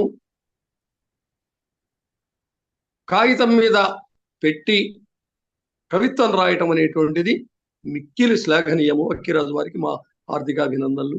సరే, అది అయిపోయింది. తర్వాత మీరు పుస్తకాలు ఎందుకు రాశారని మరి నెక్స్ట్ క్వశ్చన్. ఎందుకు రాస్తాం పుస్తకాలు? ఎందుకు రాస్తాం? ఇంట్లో కవిత్వం ఉంది, ఫస్ట్ పాయింట్. మాకు 600 సంవత్సరాల నుంచి అక్కిరాజు ఉమాకాంత విద్యాశేఖర్ లాంటి విమర్శకుడు ఇంత మటుకి పుట్టలేదు. నేనంటాం కాదు, దేవులపల్లి కృష్ణశాస్త్రి అన్నాడు. ఇటీవల కాలం చేసినటువంటి సిరివెన్నెల సీతారామ శాస్త్రి నేనేదో ఇంటికి పోయి ఏదో ఒక పీటికి రాయించుకోవడానికి పోతే, ఏమండి మీరు సరే అక్కిరాజు సుందరరామకృష్ణ మీరు సరే, మీరేదో సినిమాల్లో కనపడుతుంటారు, గవర్నర్లుగా, జడ్జిలుగా, అవన్నీ వదిలేయండి, మీకు ఉమాకాంత విద్యాశేఖర్లు ఏమవుతారండి అని ఆతృతగా అడిగాడు. ఎందుకండి అన్న. అది ఏంటండి అంత చాలా గొప్పగా రాశారండి అన్నాడు విమర్శ. మా పెదనాయన గారేనండి, కాకపోతే కజిన్స్ అండి, మా నాయనగారు వాళ్ళు అని చెప్పారు. కాబట్టి పుస్తకాలు ఎందుకు రాస్తామంటే అసలు రాయకుండా కూర్చోవచ్చు. రాయకుండా కూర్చుంటే ఏమవుతుంది, నేను నాటకాల మనిషిని. ఆయనకి కవిత్వంలో కవి కన్నా నాకు నటుడిగా చాలా పేరుంది. ఇప్పటికి కూడా నేను నిన్నగాక మొన్న కూడా ఒక చోట బిల్వమంగళుడు యొక్క ఏకపత్రాభినయం మా చెల్లెలు అరుణమ్మ వింటుంది బహుశా, ఎందుకంటే అమ్మాయి కూడా వేయించింది నన్ను ఆ ఒలిగొండలు. కాబట్టి అట్లా ఎందుకు రాశారంటే పోకడలు, సమాజం. ఉపన్యాసం చెప్పామనుకోండి ఎక్కదండి. ఉపన్యాసంలో ఇప్పుడు అమ్మాయి చాలా బాగుందిరా, అబ్బాయి నువ్వు చేసుకోరా నాయనా, ఇంకెందుకురా ఆలస్యం చేయవగరా, 30 ఏళ్ళు దాటిందేనంటే వాడికి ఎక్కదు. అది ఒక మంచి రాగయుక్తంగా ఆమె కళ్ళిట్టున్నాయి, ఆమె జడ ఇట్లా ఉంది, ఆమె మంచి వర్ణము, ఇట్లా వదిలించామనుకో, ఓహో ఇట్లా ఉంది నాన్న తాతయ్య అట్లా ఉంటుందని. అదే జంజాల పాపయ్య శాస్త్రి గారు చేసిన ప్రయోగం అదే. ఘంటసాల గారు పాడటం వల్ల వారికి వచ్చిందా, వీరి వల్ల వారికి వచ్చిందా, అది చెట్టు విత్తు ముందా అది మనకు అనవసరం. ఊరికి చెబుతున్నా, నేను కవి నట గాయకుడు కాబట్టి. ఇప్పుడు చూచెదవేలను ప్రణయ సుందరి కాటుక కళ్ళలోని ఆలోచనలేమిటో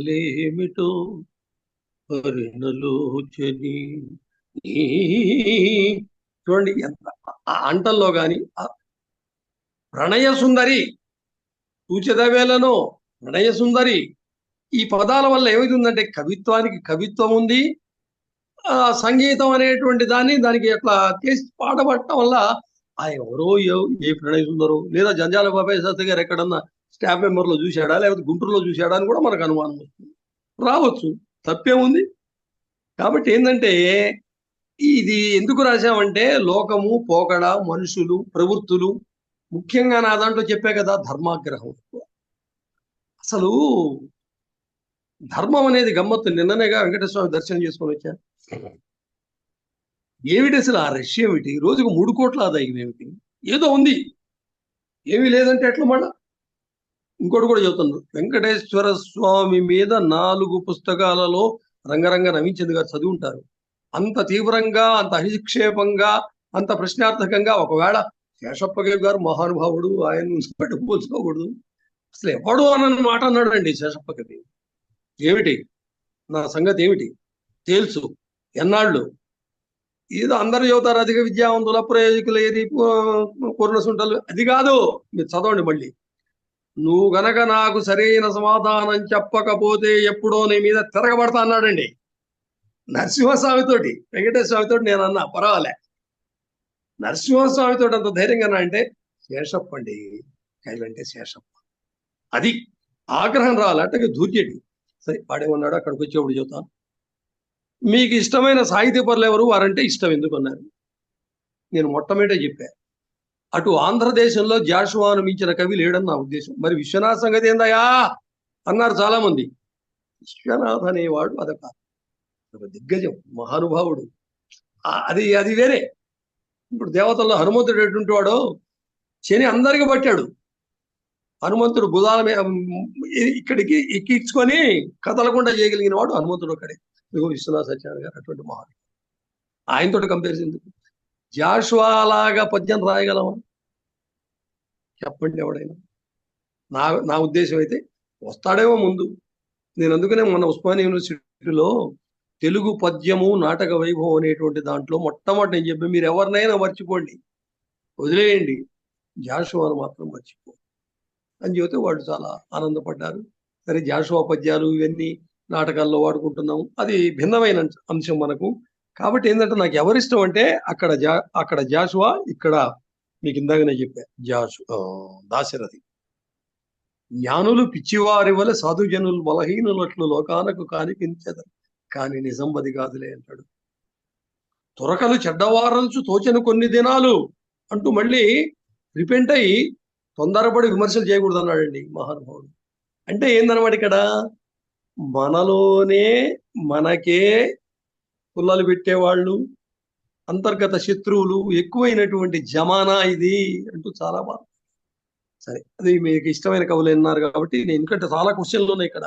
సమాజానికి మీరు ఇచ్చే సందేశం ఏమిటి. నేను ఇంకా నాటక రంగము, హరికథ రంగం, నేను హరికథ కూడా చెబుతా. చాలే నీ హరికథలు అనొద్దు మీరు, హరికథలు చాలే అంటే వేరే అర్థం వస్తుంది, ఏదో కథ చదువుతున్నాడు అని కాదు, నిజంగా హరికథ చెబుతా. సరే, ఇప్పుడు సందేశం ఏంటంటే, ఇప్పుడు చివరిలో అడుగుతుంటారు ఇంటర్వ్యూలో కూడా. మొన్న మా అరుణమ్మ కూడా ఒక గంట ఇంటర్వ్యూ చేసినప్పుడు అడిగింది, ఇప్పుడు రేపు 6వ తారీఖు కృష్ణదేవరాయేంద్ర భాషా నిలయంలో వంగపల్లి విశ్వనాథం గారు ఒకప్పుడు యువ భారతి అధ్యక్షుడు, ఇప్పుడు మా మిత్రుడు ఆచార్య ఫణీంద్ర ఉన్నాడు, ఈడుగుంట వెంకటరావు. నేను చెప్పేది ఏంటంటే, ముడుచుకొని కూర్చోవద్దు కవులు, మనకెందుకులే అంటే you're an opportunist, undoubtedly you're an opportunist.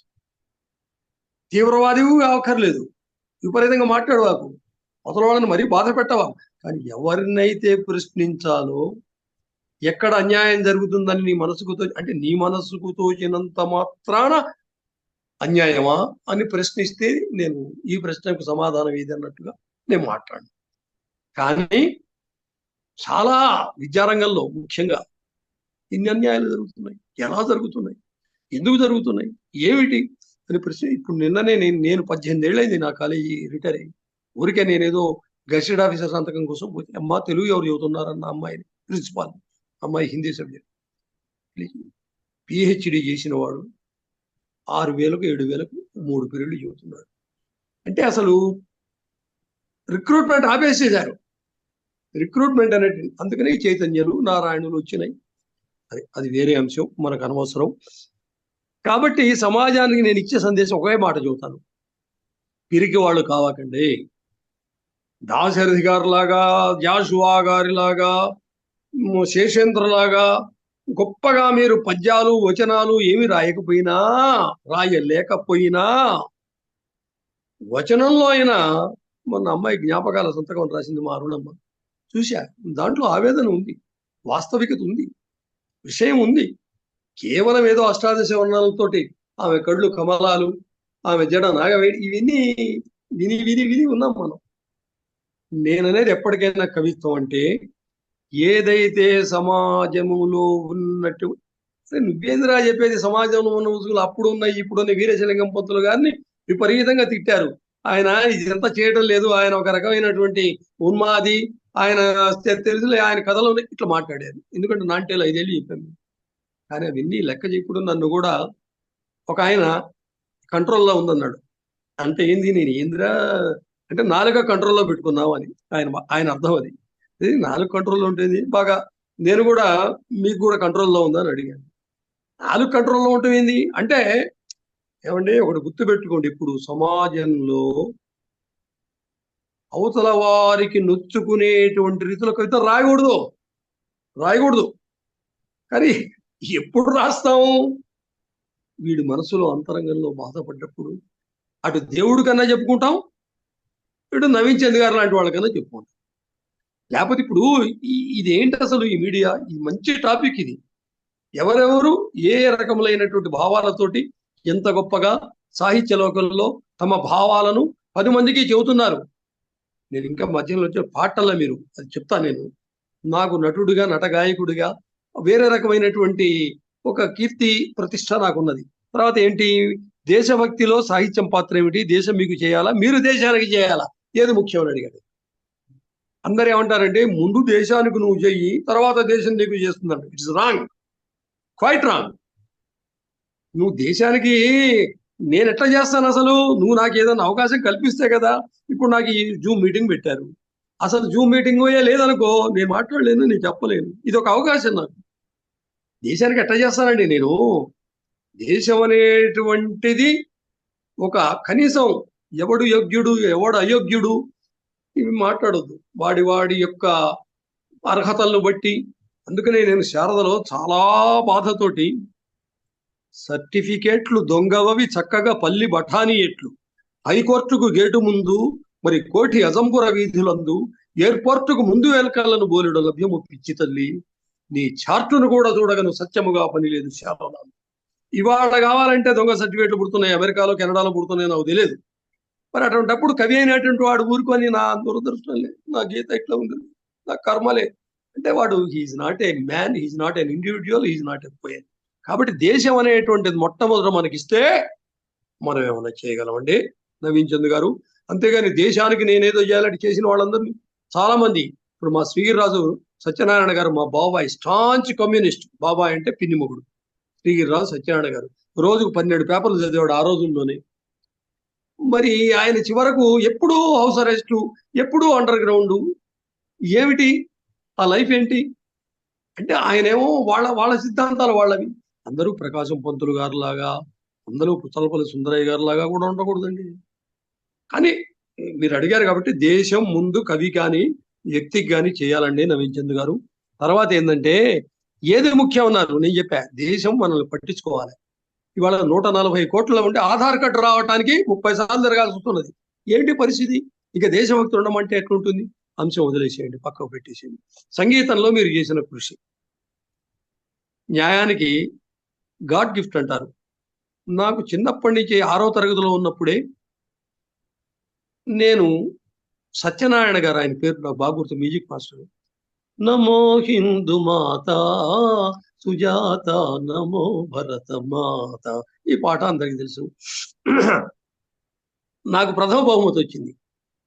అంత మటుకు అయిపోలే. ఆడపిల్లల్ని చూడండి అమ్మాయిలారా, వాడు చిన్న పిల్లవాడు, అప్పటికి ఎంత అండి, 8 ఏళ్ళు. వాడు ఎంత బాగా పడ్డాడు.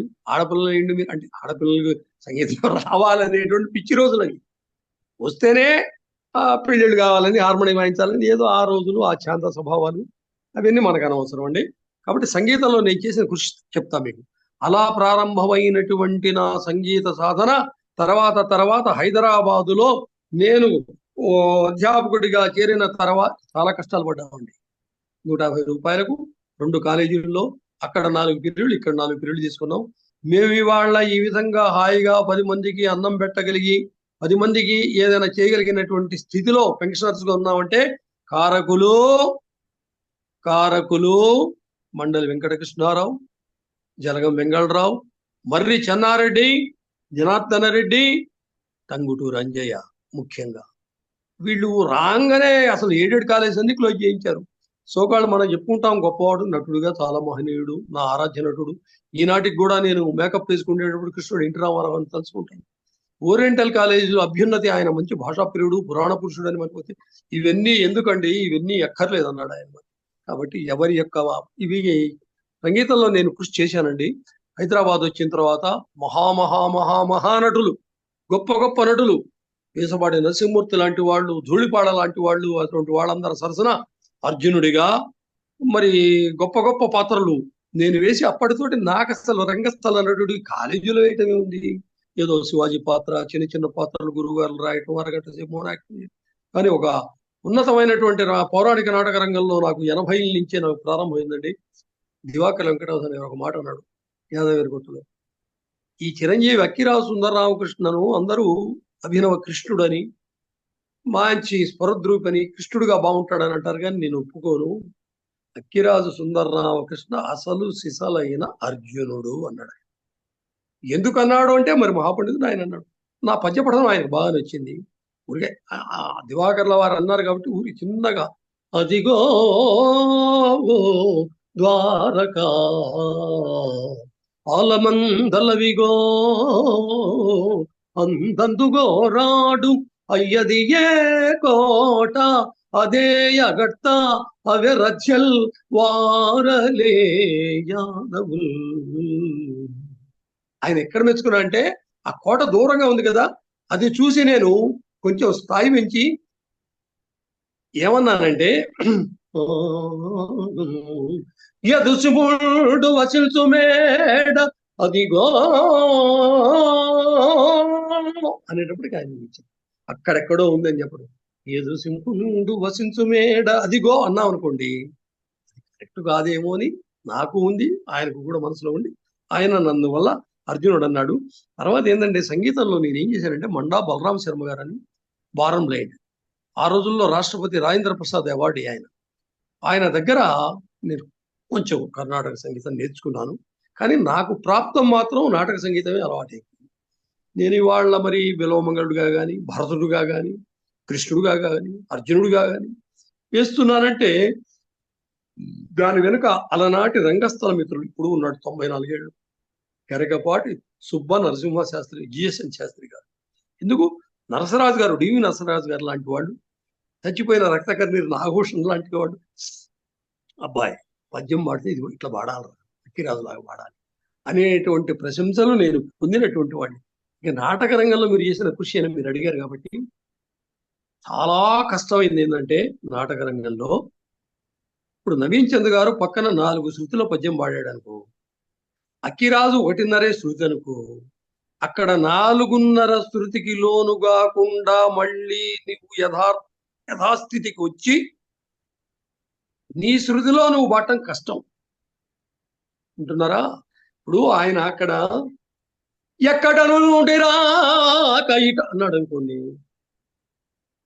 అర్జునుడు పాత్రధారి బావా యదునందన అరవిందాక్షుడు శేషశాయి అంత మధురంగా ఎత్తుకోగలగాలి. ఎత్తుకున్నప్పుడు ఈజ్ యాక్టర్. వీడు కూడా అరవిందాక్షుడు శేషశాయి అన్నాడు అనుకోండి, అప్పుడు ఏమవుతుందంటే వాడు పాడాడు కాబట్టి వీడు పాడాడు, అది కాంపిటీషన్ అయిపోతుంది. నాలాగా పాడుతున్నావు, నేను పెంచుతా. నాటకం సభారంజకత్వం ఉండాలి, సమాహార కళగా ఉండాలి. సరే, ఇటువంటి ఎక్స్పెరిమెంట్స్ అన్ని నేను 100 ఉపన్యాసాలు చెప్పి చెప్పి చెప్పి కొంతమందికి చాలా మిత్రుడైనాను, కొంతమందికి చాలా శత్రువునైనాను. కాబట్టి సంగీత రంగంలో నేను భిన్నమైనటువంటి కృషి చేశానండి. ఎటువంటి కృషి?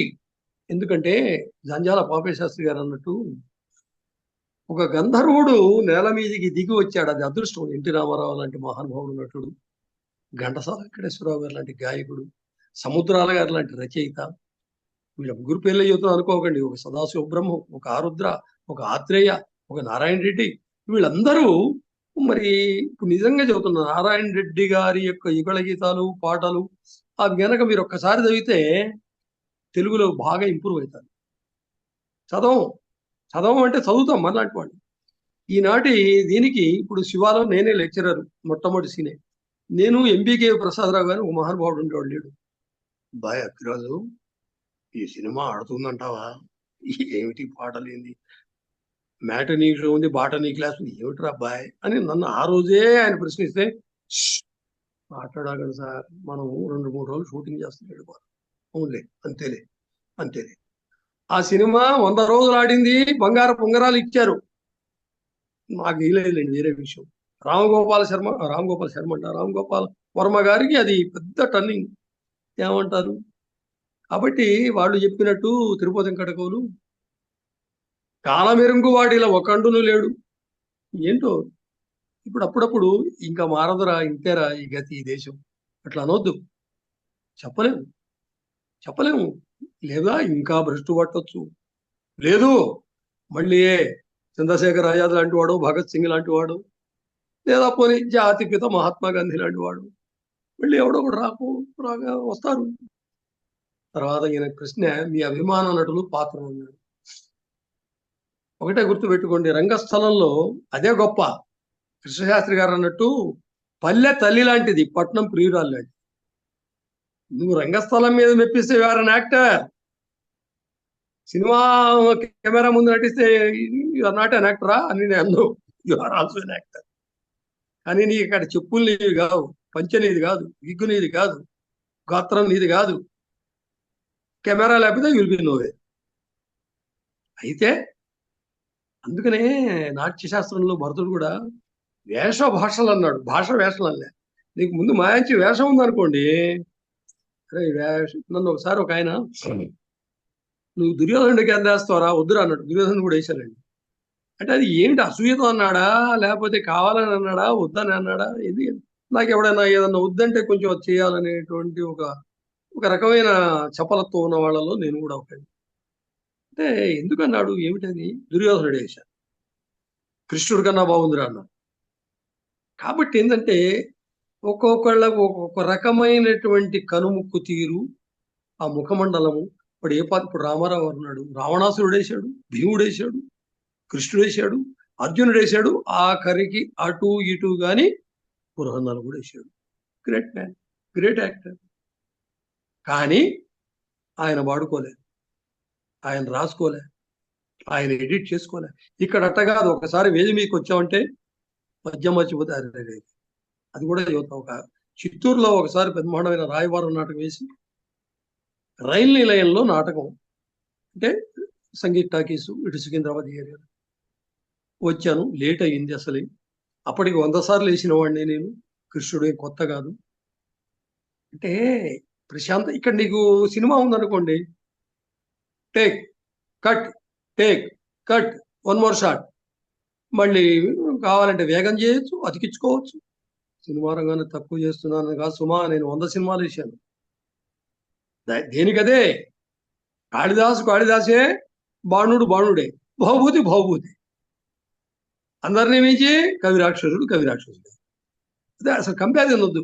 మరి ఎందుకయా పురాకవీనాం గణనా ప్రసంగి కనిష్ఠగా తీసిన ఆయన ఎందుకన్నారంటే ఆయన అదృష్టం పైన అసలు అమ్మవారితోటి అంత తీవ్రంగా సమాధానం చెప్పగలిగిన ఏ మగాడు ఉన్నాడు? అది కూడా గొప్పతనమే కదా. కాబట్టి ఏంటంటే అభిమాన నటులు అంటే సినిమా రంగంలో రామారావు గారు నాకు అభిమాన నటులు. నాగేశ్వరరావు గారు కాదా అంటే అంతకన్నా అభిమానం ఉంది. ఒక 5వ తరగతి చదువుకున్నటువంటి నటుడు మాణిక్యం వినడానికి పర్ఫెక్ట్ లిప్ మూమెంట్. ఆయనతో నేను రాజకీయ సదరంగం ఇద్దరే కొన్ని సినిమాలు చేశాను నేను. ఆయనతోటి బాగా నాకు క్లోజు. రామారావు గారు ఆయన ఎవరితో పడితే వాడు మాట్లాడాడు. ఆయనకు ఒక రకమైనటువంటి కృతకమైన ఆభిజాత్యం ఎక్కువ. ఆ పదం నేను ఎందుకు వాడానంటే నా అనుభవంతో కాబట్టి నేను వాడాను. Even though I like him. నేను ఇవాళకి మేకప్ వేసుకుంటున్నప్పుడు రామారావు గారిని మన పదంలో నేను తలుచుకుంటుంటాను. నాగేశ్వరరావు అట్లా కాదు. ఎన్నాళ్ళ నుంచి చేస్తున్నారు? తొలి రోజుల్లో నేనే నాకు పాడుకునేవాడిని అండి. ఘంటసాల వెంకటేశ్వరరావు వచ్చిన తర్వాత ఇక వద్దన్నారు మిత్రులు. ఇప్పటికీ ఆయన పల్నాటి యుద్ధంలో ఎస్వరలక్ష్మితో పాడాడు జియటు, మామూలు విషయం కాదు. రామారావు గారు పాడలే మరి. కాబట్టి కొన్ని ఎంత పట్టుదల ఉండాలి, ఎంత కమాండ్ ఉండాలి. Nageswara Rao is undoubtedly great man. అసలు కాళిదాసు వేషం అయితే ఎంత గొప్ప అండి. అట్లాగే విప్రనారాయణుడు. నాకు భానుమతి గారు కూడా న్యూజెర్సీలో ఆమె స్వయంగా వాడినటువంటి నగుమోము ఒకటి, ఇంకోటి ఏంటి అది నగుమోమును, అది చక్రవాక రాగంలో మానస సంచరేనా ఏదో, మొత్తానికి ఆమె ఇచ్చింది పర్సనల్గా, నాన్న బాగా పాడుతున్నావు చక్కగా అని. అప్పుడు 93లో మొట్టమొదటి అమెరికా వచ్చాను నేను. మొట్టమొదట లాంగ్ ఐలాండ్లో న్యూయార్క్లో దిగాం. తర్వాత అప్పుడు పెద్దలు ఇటువంటి వాళ్ళు, నవీన్ చంద్ర గారు లాంటి వాళ్ళు ఒక 100 మంది ఉన్నారు అప్పుడు. ఇప్పుడు పిల్లలకు చెవులో ఫోను, ల్యాప్టాప్, వాళ్ళ బ్రతుకుతారు వాళ్ళది. మమ్మల్ని అట్నుంచి వెస్ట్ టు కాలిఫోర్నియా వరకు తిప్పారు. అప్పుడు పోయిన చోటల్లో భవన విజయాలు వేసాం. గమ్మత్తు అనుభవాలు అది కూడా ఒకటి ఉండి చెబుతాను, ముందర నటులు చెబుతాను. కాబట్టి రంగస్థలంలో సినిమా నటులు చెప్పాను. రామారావు గారు, నాగేశ్వరరావు. అసలు సిఎస్ఆర్ మించిన నటుడు ఎవడున్నాడు? సిఎస్ఆర్ మించిన భానుమతి గారు ఏముందో తెలుసా? ఏమంటే కృష్ణుడు అంటే రఘురామయ్య అండి. ఎందుకండి ఏమిటన్నా? అవునండి, రఘురామయ్య ఎంత అందగాడు. నేను నా చింతామణిలో కూడా నేను రఘురామయ్యకి ఇచ్చా, రామారావుకి బిల్లమ్మగడ్డి ఇచ్చా, అది వేరే విషయం. ఆమె సొంత పిక్చర్లేండి. కాబట్టి అట్టగే విప్రనారాయణ సంగతి చెప్తూ డైవర్ట్ చేశారు. ఒక బుట్టడు ఉత్తరాలు వచ్చినాయట. నాగేశ్వరరావును గారిని విప్రనారాయణుడు పెడితే, చూడరండి బాబు, బాక్సులన్నీ వెనకపోతాయండి, వద్దండి. రామకృష్ణ గారు అంటే ఆ భర్త, నాగేశ్వరరావు గారు అంటే వాళ్ళ అభిమానం. ఇందులో ఇంకోటి ఏంటంటే కొంతమంది డైరెక్టర్స్ ఉన్నారండి, అవతల వాళ్ళల్లో ఏముంది అని గ్రహించి నటుడిని ఉపయోగించుకునే వాళ్ళు కొంతమంది ఉన్నారు. నా దృష్టిలో చంద్రశేఖర్ రెడ్డి ఒకడు, కోదండరామరెడ్డి ఒకడు, విశ్వనాథ్ గారు అటువంటి వాడు, తర్వాత ముత్యాల సుబ్బయ్య కూడా అటువంటి వాడే. ఎందుకంటే నేను గమ్మత్ ఏంటంటే కమలాకర్ కామేశ్వరరావుతో తప్ప అందరి డైరెక్టర్లతో చేశానండి నేనేమి మరి ఇంకో ప్రశ్న వస్తుంది, ఉద్యోగం చేస్తూ ఎట్లా చేసేవారు మరి అదే నైట్ సేపు పెట్టుకునేవాడు షూటింగ్. కాలేజీ నుంచి 6 గంటలకు రాగానే పోవటం, అన్నపూర్ణ అయితే అన్నపూర్ణ, మరి అట్లయితే పద్మాలయ అయితే పద్మాలయ, సురేష్ అయితే సురేష్. ఎందుకు? దాని మీద ఒక ఇంట్రెస్ట్, ఒక ప్రత్యేకత. సరే, రంగస్థలంలో అండి ఇప్పుడే గుర్తు పెట్టుకోండి, అద్దంకి శ్రీరామమూర్తిని మించిన నటుడు లేడు, ఎడవల్లి సూర్యనారాయణ మించిన నటుడు లేడు, సిఎస్ఆర్ మించిన నటుడు లేడు. మాయాబజార్ శతదినోత్సవం జరుగుతుంటే రంగారావు హై నాయక, జై నాయక అని రాజమండ్రిలో అందరూ గొడవ చేస్తూ ఇట్లా స్టాండింగ్ ఓవేషన్లో ఇస్తుంటే ఆయన ఒకటే అన్నట్ట, రంగారావు గారు, రే నాయనలారా, మాయాబజార్ ఏంటంటే రామారావు, నాగేశ్వరరావు, సాగిత్రి, నేను కాదురా, అది సిఎస్ఆర్ గారు వాడింది, గుర్తుపెట్టుకోండి, నోట్ దిస్ పాయింట్ అన్నట్ట. మనం పడిపోయి చిన్నపిల్లలు మనకు తెలియదు. కాబట్టి సిఎస్ఆర్ అంటే ఎందుకు నాగేశ్వరరావు చెప్పాడు, నేను చలనచిత్ర రంగంలో ప్రవేశించే నాటికి ఎవరు లేరండి అక్కిరాజు గారు, ఒక సిఎస్ఆర్ ఆంజనేయులు ఉన్నాడు. సిఎస్ఆర్ ఆంజనేయులు ఆ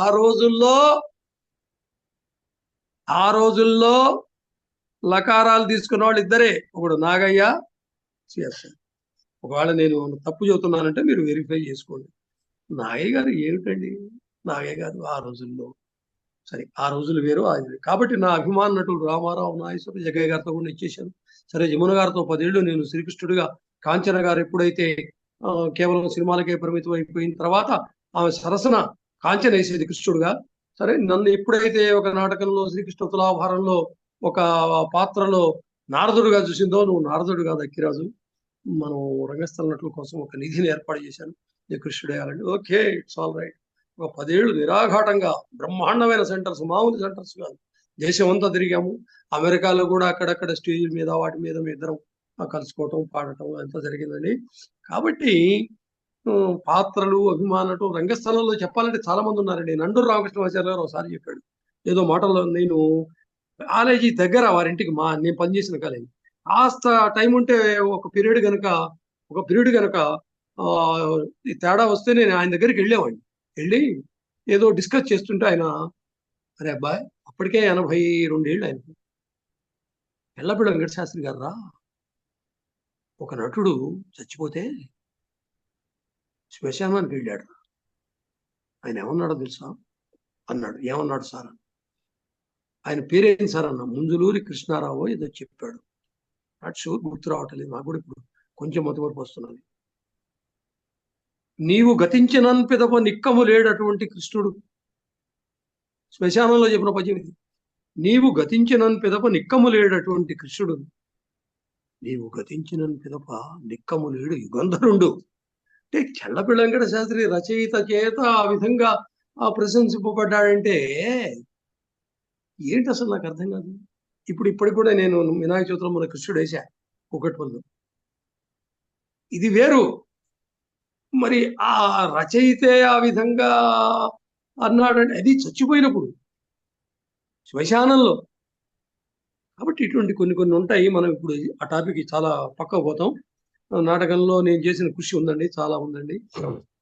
తర్వాత మీరేమన్నారంటే మీ అభిప్రాయంలో చరిత్ర అంటే ఏమిటి, మన చరిత్ర ఎలా వక్రీకరించబడింది అన్నారు. ఇది నన్ను అడగాల్సిన ప్రశ్న కాదు ఇది. ఎందుకంటే చరిత్ర అంటేనే వక్రీకరించబడేది. వీళ్ళందరూ మీకు నేను నచ్చలేదు అనుకోండి, నాకు జరిగినాయి. ఇప్పుడు సినిమాల్లో వద్దండి అక్కిరాజ్ గారు, వద్దండి, ఆయన ఒక రకం మనిషి అండి, ఉన్నదన్నట్టు మాట్లాడతాడండి. ఉన్నదన్నట్టు మాట్లాడకుండా లేకపోతే నీ బాంచని కాలుముక్తుందా దారా అని ఎన్నాడు చేస్తావు నువ్వు జీవితంలో అట్లా అంటే, అవునండి ఇక్కడ అట్టగా ఉండాలండి, ఇక్కడ లేకపోతే మీరు పనికిరారండి. ఓకే, ఇట్స్ ఆల్ రైట్, పనికిరాకపోతే పనికిరా. కానీ ఇప్పుడు నవీన్ చంద్ గారు నన్ను ఎందుకు పిలిచాడు, మరి నేను పనికొస్తాననేగా. కాబట్టి ఇంకోటండి, ఒకటి గుర్తుపెట్టుకోండి, అసలు నీ యొక్క ప్రతిభ ఏమిటో, నీ గొప్పతనం ఏమిటో, నీ ప్రత్యేకత ఏమిటో ఈ జూమ్ మీటింగుల్లోనూ రికార్డింగుల్లో కాదు, నువ్వు స్టేజ్ ఎక్కినప్పుడు తెలియాలి. నువ్వు స్టేజ్ ఎక్కినప్పుడు నువ్వేంటో గనక నిరూపించుకోకపోతే, మన అమ్మాయి మా అరుణమ్మ ఒలిగొండ పిలిచింది, వచ్చాను, మేకప్ చేసుకున్నాను, ఆ అరగంటలో పరకాయ ప్రవేశం చేసి కళ్ళమ్మడి నీళ్లు వచ్చేట్టుగా చేశానా చేయలేదా అని నా అంతటా నేను చెబితే ఎట్లా. ఇప్పుడు చివరిలో అమ్మాయి అభిప్రాయం చెబుతుంది ఇందురు కానీ. కాబట్టి చరిత్ర వాడు దాంట్లో నాగభూషణం, చరిత్ర అడకు చెప్పింది చేయి అని అలరాలింగానే ఉన్నాం. డైలాగులో బెదిరిస్తుంటాడు రాజకీయ నాయకుడు. కాబట్టి చరిత్ర గురించి నేను మాట్లాడను. తర్వాత ఏమన్నారంటే, సాహితీ పరులకు సన్మానాలు అవసరమా, అది గర్వాతిశయం, దంభం, దర్పం పెంచవా. భలే అడిగారండి. నవీన్ చంద్ గారు మీకు నమస్కారం. మీరు ఏజ్లో పెద్ద, విజ్ఞానంలో పెద్ద, నాకన్నా అన్నిట్లో వయోధికులు, అనుభవజ్ఞులు. మంచి ప్రశ్న. అక్కినేని నాగేశ్వరరావు గారు నాకు క్లోజ్ అని చెప్పా కదా, భుజం మీద చేసి, అక్కిరాజు ఏమిటి ఎలా ఉంది, మన పద్య సాధన అనేవాడు. మన పద్య సాధన అంటే నేను పాడతానని చెప్పడమేగా. సరే, అది వేరే విషయం. అంత క్లోజ్గా ఉండడం కూడా గొప్ప విషయం. సరే, ఏమన్నారు మీరు, సాహితీ పరులకు సన్మానాలు. ఇప్పుడు అదే వచ్చిన గొడవ. ఇప్పుడు మరి వద్దన్నా వస్తాయి కొన్ని. ఒక 40 ఏళ్ల క్రితం ఆచార్య తిరుమల గారు నాకు మంచి ఉత్తరం రాశాడు. భలే అన్నావు రా తమ్ముడు, కూకట్పల్లిలో వివేకానంద ఎడ్యుకేషన్ సొసైటీ అని ఉంది, దాంట్లో 10 మంది కౌలం పోతుండేవాళ్ళం, ఇప్పుడు ఆయన పెద్దవాడని. మీరేమి అన్యార్థాలు ఆలోచించడం అట్లా చేయవాకండి. ఉంచాలనుకుంటూ ఉంచుకోండి, ఈ పద్యం లేకపోతే ఎడిట్ చేసుకోండి. యాక్టరు గారి నుండి మరి అక్షర జ్ఞానము లేని సార కాంట్రాక్టరు గారి దాకను, యాక్టరు గారి నుండి మరి అక్షర జ్ఞానము లేని సార కాంట్రాక్టరు గారి దాకను తటాలున రావలనంచు నెంతురి డాక్టరు పట్టమయ్యది. హడావుడి చేతురు అదేమి చిత్రము, డాక్టరు పట్టమా నేను చెడామడ తిట్టిన తప్పులేదులే అన్నాను అనుకోండి డాక్టరేట్ల గురించి. దాని తర్వాత మరి ఇంకొక కొంచెం కఠినంగా ఉంటుంది. రేటులు అనేటువంటివి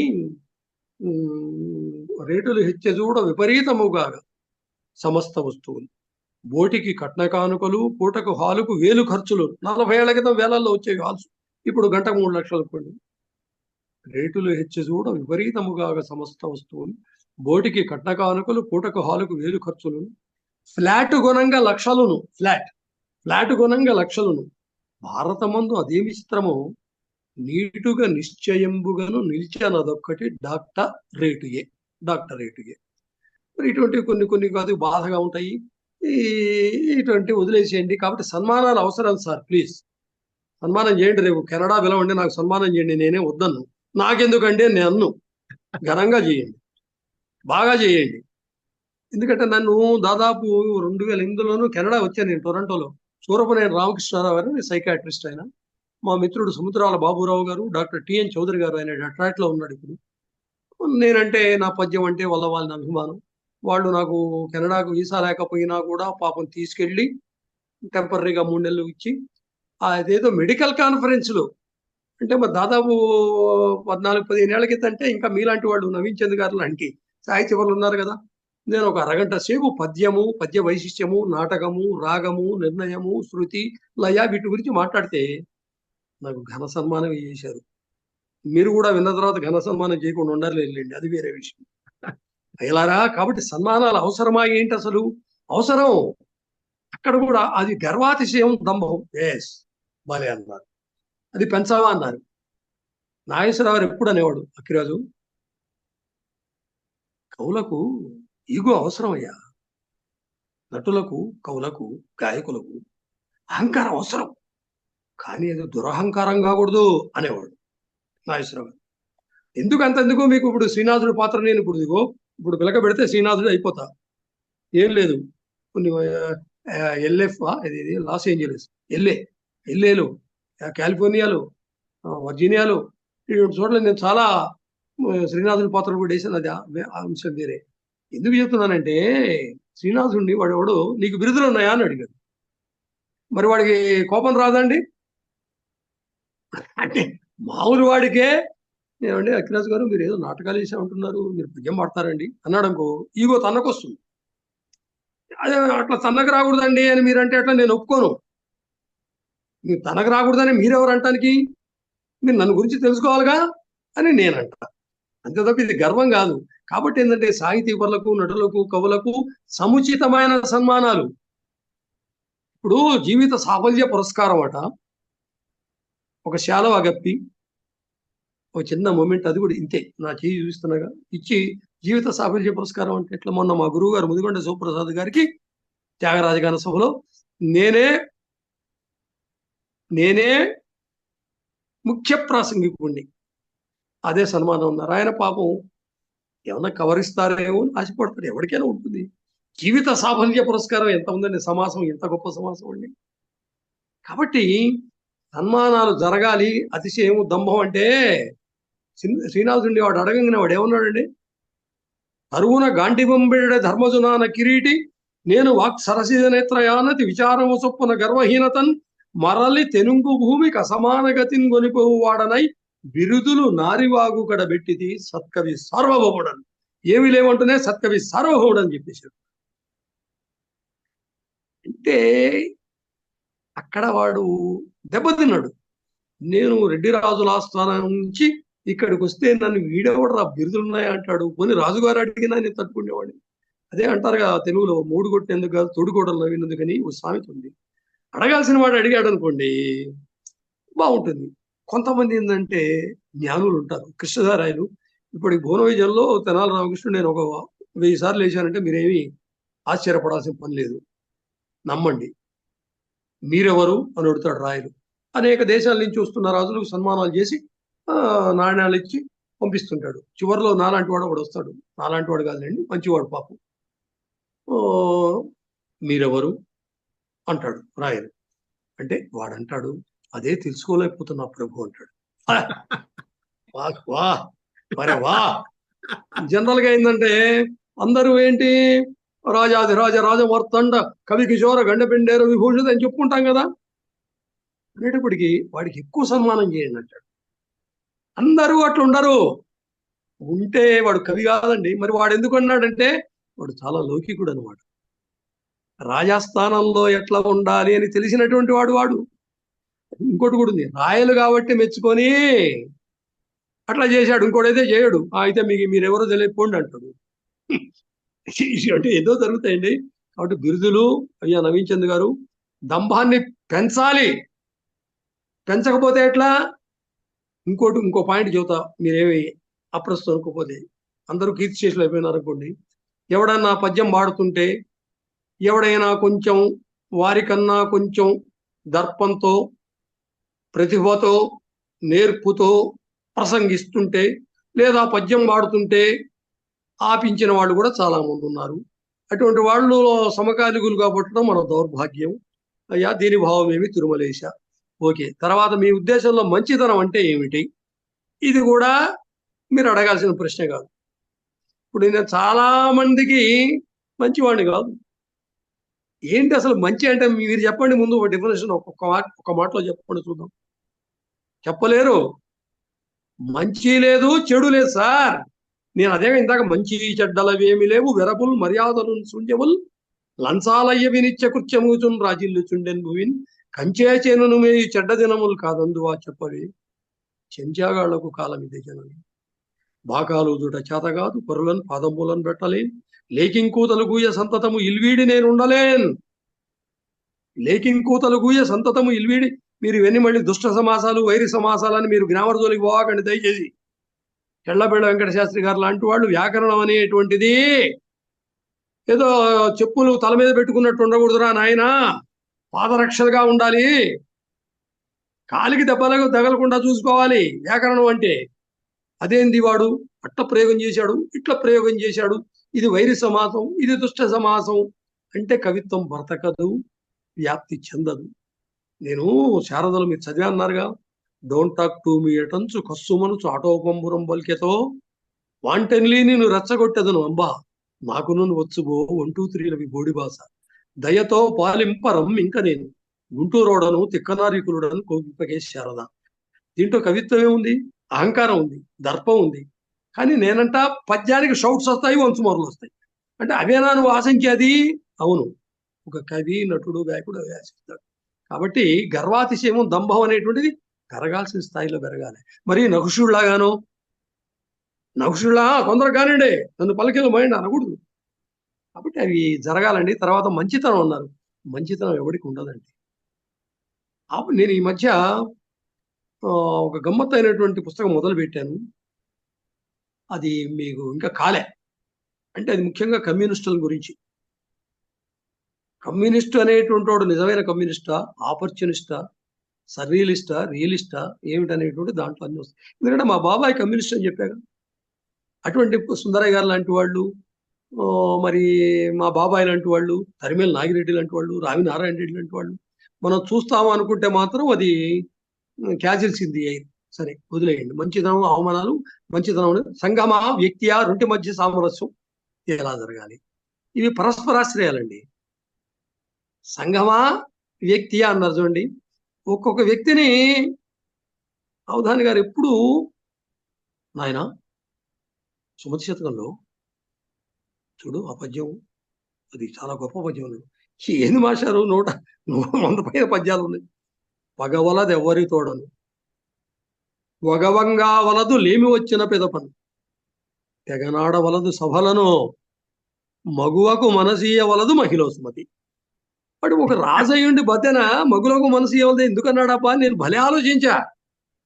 అంటే మగువ కంటే పెళ్ళానికి ఎన్నో వాళ్ళకి ఇయ్యదని కాదు, వేరే దానికి ఇచ్చి నాశనం అయిపోయి చింతామణికి బిలమంగళ లాగా అనమాట. అది అక్కడ అర్థం తీసుకోవాల్సింది. మగువ అంటే మామూలు గృహిణి అని కాదు అక్కడ. అంటే పొరపాటున కూడా నీవు వక్ర మార్గంలో విలోమంగాళ్ళలాగా ఇన్ని నీతులు చెబుతాడు వాడు. మరి అట్లా అయిపోయినాడు. కాబట్టి ఏంటంటే వ్యక్తిని తప్పనిసరిగా మనం ఇప్పుడు బలియపల్లి లక్ష్మీకాంతం గారు గద్వాల్ వెళ్ళాడు. గద్వాల్ వెళ్ళి ఆయన మహాకవి, అవధాని, గొప్ప నాటక రచయిత. ఈనాటి కూడా గుర్తుపెట్టుకోండి, గయోపాఖ్యానము, సత్యహరిశ్చంద్ర ఈ 2 నాటకాలలో పద్య రచన ఉన్నట్టుగా నాకైతే వేరే నాటకాల్లో కనపడి. సాంఘిక నాటకం, పద్య సమాజ ఇతివృత్తం, సాంఘిక ఇతివృత్తాల్లో కాళకున్నారాయణరావు టాప్, ఇంకా క్వశ్చన్ లేదు. అరే అంతకుముందు సోమరాజు రామానుజరావు గారు, వావిలాల వాసుదేవ శాస్త్రి గారు, వాళ్ళందరూ ఏమో నాకు అవన్నీ తెలుసు. వీరేశలింగం పంతులు గారు నాకు తెలియదు. అటువంటి గద్వాలు వెళ్ళి మళ్ళీ చూడండి, ఇప్పుడు మీరు అన్నారు కదా మంచితనం ఏదో అన్నారు కదా, అక్కడ బలియపల్లి లక్ష్మీకాంతం వస్తున్నాడు అనేటప్పటికి వేశారు దెబ్బ, వాడిని లోపలికి రానియకుండా చాలా ట్రై చేశారు. ఇప్పుడు తిరుపతి పోవాలి సార్, పోయొచ్చాక నిన్ననే తిరుపతి పోవాలి. ఒక వీసీ గారు ఏదో మంచివాడు, కాస్త సాహిత్యపరుడు, పద్యం అంటే అభిమానుడు కాబట్టి నాకేదో ఒక గంటలో దర్శనం పెట్టి చేశాడు. ఏమీ లేదనుకోండి, either a political leader, or a richest man, or a committee member, or a man like you, ఏదో చెప్పుకోవాలంతే. ఇక బలియపల్లి వెళ్ళి ఆ రెడ్డి రాణి ఆ దగ్గరికి, అరే వచ్చాడ్రా వీడు, వద్దని ఎంత వచ్చినా మొత్తానికి ఎవడో చేశాడ్రా, ఎవడో అని గుసగుసలు ఆడుతున్నారు. అసలు ఎట్లా గమ్మత్ జరిగింది. దానికి ముందు వెళ్ళిపోతున్నాడు ఆయనకు, గుంటూరు నుంచి గద్వాలు వచ్చి వెళ్ళిపోతుంటే మీలాంటి వాడు ఒక ఆయన ఎవరు మీరు లక్ష్మీకాంతం గారు లాగా ఉన్నాడు. ఎందుకంటే is an actor also. Baliyapalli Lakshmikantham garu నక్షత్రం కూడా వేసేవాడు. ఆ రోజులు నాటకాలే కదండి, టీవీలు లేవు, జూములు లేవు, సెల్ ఫోన్స్ లేవుగా. అవునండి, నేను బలియపల్లి లక్ష్మీకాంతం అంటే ఎదేంది వెళ్ళిపోతున్నారండి, రాండి లోపలికి నేను తీసుకెళ్తానని తీసుకుపోయినాడు. తీసుకుపోయేటప్పటికి గోష్ఠి జరుగుతున్నది. ఒక పద్యం చెప్పాడు. అరవిందాసన సుందరీకర సరోజంచత్ వికంచి విపంచి వికస్వర పైకస్వర భాస్వరస్వర లయ ప్రస్తార ధారా విరాజి రసోద్వేజి గవీ కవిత్వహిత లక్ష్మీకాంత విద్వత్ కవి కరుణాశీర్ మణిమాల గైకొనుముదే గద్వాల రాణీమణి. ఆమె షాక్తిని, అయ్యా నువ్వు చెప్పిన గద్వాల రాణీమణి తప్ప నాకేం అర్థం కాలేదు అంటే ఏమీ లేదు అక్కడ. ఎవరైతే ఏ సరస్వతి ప్రసన్నం నాకు పుష్కళంగా ఉందో, అమ్మ యొక్క నూరు తీగల వీణకు ఎటువంటి లయ శృతి పలుకుతాయో అటువంటి మధురమైన నాదము పలికించగలిగినటువంటి లక్ష్మీకాంతం అనే పేరు కలిగినటువంటి విద్వత్ కవిని నేనమ్మా, ఓ లక్ష్మీదేవమ్మ, ఓ రాణి నీకు శుభం పలుక. అది భావం. ఈ 4 లైన్లలో 3.5 లైన్లు తన గొప్పతనమే చెప్పుకున్నాడు. మరి కాబట్టి ఏందనమాట, అట్లా పొగడబట్టి ఆయనకు సన్మానం చేసి పంపారు. మనం ఎక్కడన్నా పోయి ఇందాక చెప్పిన మా ఊరి ముగ్గురు ఆ జమీందార్ల కథలాగా కాకూడదు. అప్పుడంటే ఆ రోజుల్లో చెల్లింది. కాబట్టి మంచితనం అనేటువంటిది సంఘంలో వ్యక్తియా, మరి లేకపోతే సామరస్యం అనే మాట ఉన్నది, గొప్ప మాట. సామరస్యం ఉండాలి. సామరస్యం లేకపోతే ఇప్పుడు మేము పోతుంటాం, కష్టపడిపోతుంటాం, మేకప్ వేసుకుంటాం, హార్మోనిస్టు చాలా కష్టం మీద దొరుకుతాడు, జనాలు రాదు. ఈ మధ్య ఒక్కతను 25,000 ఇవ్వాలండి, నేను కృష్ణుడు వేయాలంటే వస్తాను అన్నాడు. అంటే ఈయన షాక్ తిని 25,000 అండి ఒక్క సీను కండి అన్నాడు. అంటే పక్కన ఆయన గిల్లి 30,000 ఇస్తా ఉండే అన్నాడు. ఏంటి మీరు నన్ను బనాయిస్తున్నారా? మన హైదరాబాద్ భాషలో చెప్పాలంటే ఎగతాళి చేస్తున్నారా, బనాయిస్తున్నారా? కాదండి, నేను 30,000 ఇస్తాను, ఆడియన్స్ మీరు తెచ్చుకోండి అన్నాడు. చూడండి ఎంత గమ్మత్తుగా ఉంది. అంటే ఇవాళ రావటంలే, జనాలు లేరు, పద్యం అంటే ఇష్టం లేదు, సాహిత్యం అంటే ఇష్టం లేదు. ఇటువంటి తరుణంలో మీరు కెనడా నుంచి జూమ్ మీటింగ్ లో నా సాహితీ యాత్ర, సాహిత్యం అంటే ఏంది, నాటకం అంటే ఏంది, సంగీతం అంటే ఏంది, పద్యం అంటే ఏంది పెట్టారంటే మీరు అభినందనీయులు అయ్యా. కాబట్టి సామరస్యం ఉంటే మనం కళలు కానీ సాహిత్యం కానీ, అప్పుడప్పుడు అప్రాచ్యపు కూతులు కూర్చుంటారు, ఇంకా సాహిత్యం తెలుగు పద్యం బతకదండి. తప్పది, తప్పు. తెలుగు పద్యం అనేటువంటిది ఎప్పటికీ ఉంటుంది.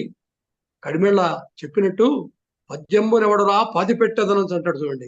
ఎవడు చేయలేడు, ఎవడు ఏం చేయలేడు అది. కాబట్టి ప్రాచీన కవులలో మీ అభిమాన కవి ఎవరు? ఎందుకంటే దీంట్లో చాలా క్వశ్చన్లు ఉన్నాయి, 23 దాకా ఉన్నాయి.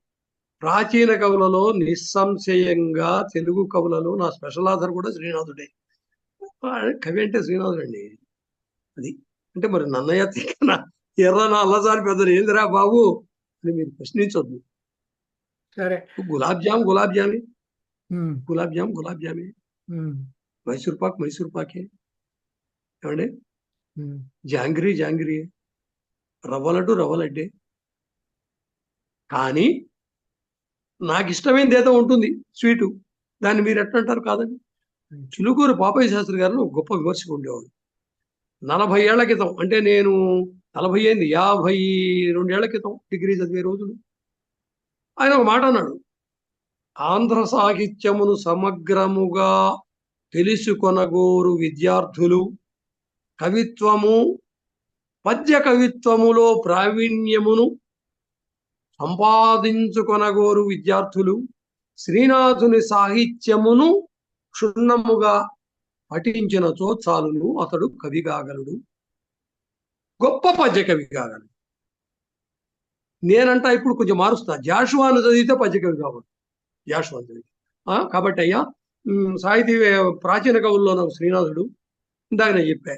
ఆధునికులలో ఇక్కడ దాశరథి, అక్కడ జాషువా. ఎక్కువ పొడిగించను. 20వ శతాబ్దంలో సాహితీ పరుల జీవితాలు ఎలా ఉండినవి, ఎలా ఉండవలేనో అలాగనే ఉండినవి. 20వ శతాబ్దంలో ఏదో చాలా గొప్పగా బ్రహ్మాండంగా ఉన్నాయని కాదు. అలా ఉంటే అయితే ఒక అదృష్టం ఏంటంటే, నేను కొప్పరపు కవుల జన్మించిన ఆ ఊళ్ళోనే నేను కూడా, నరసరావుపేట నాది. మొట్టమొదట ఆంజనేయ స్వామి దేవాలయంలో కొప్పరపు కవులు అవధానం చేశారు.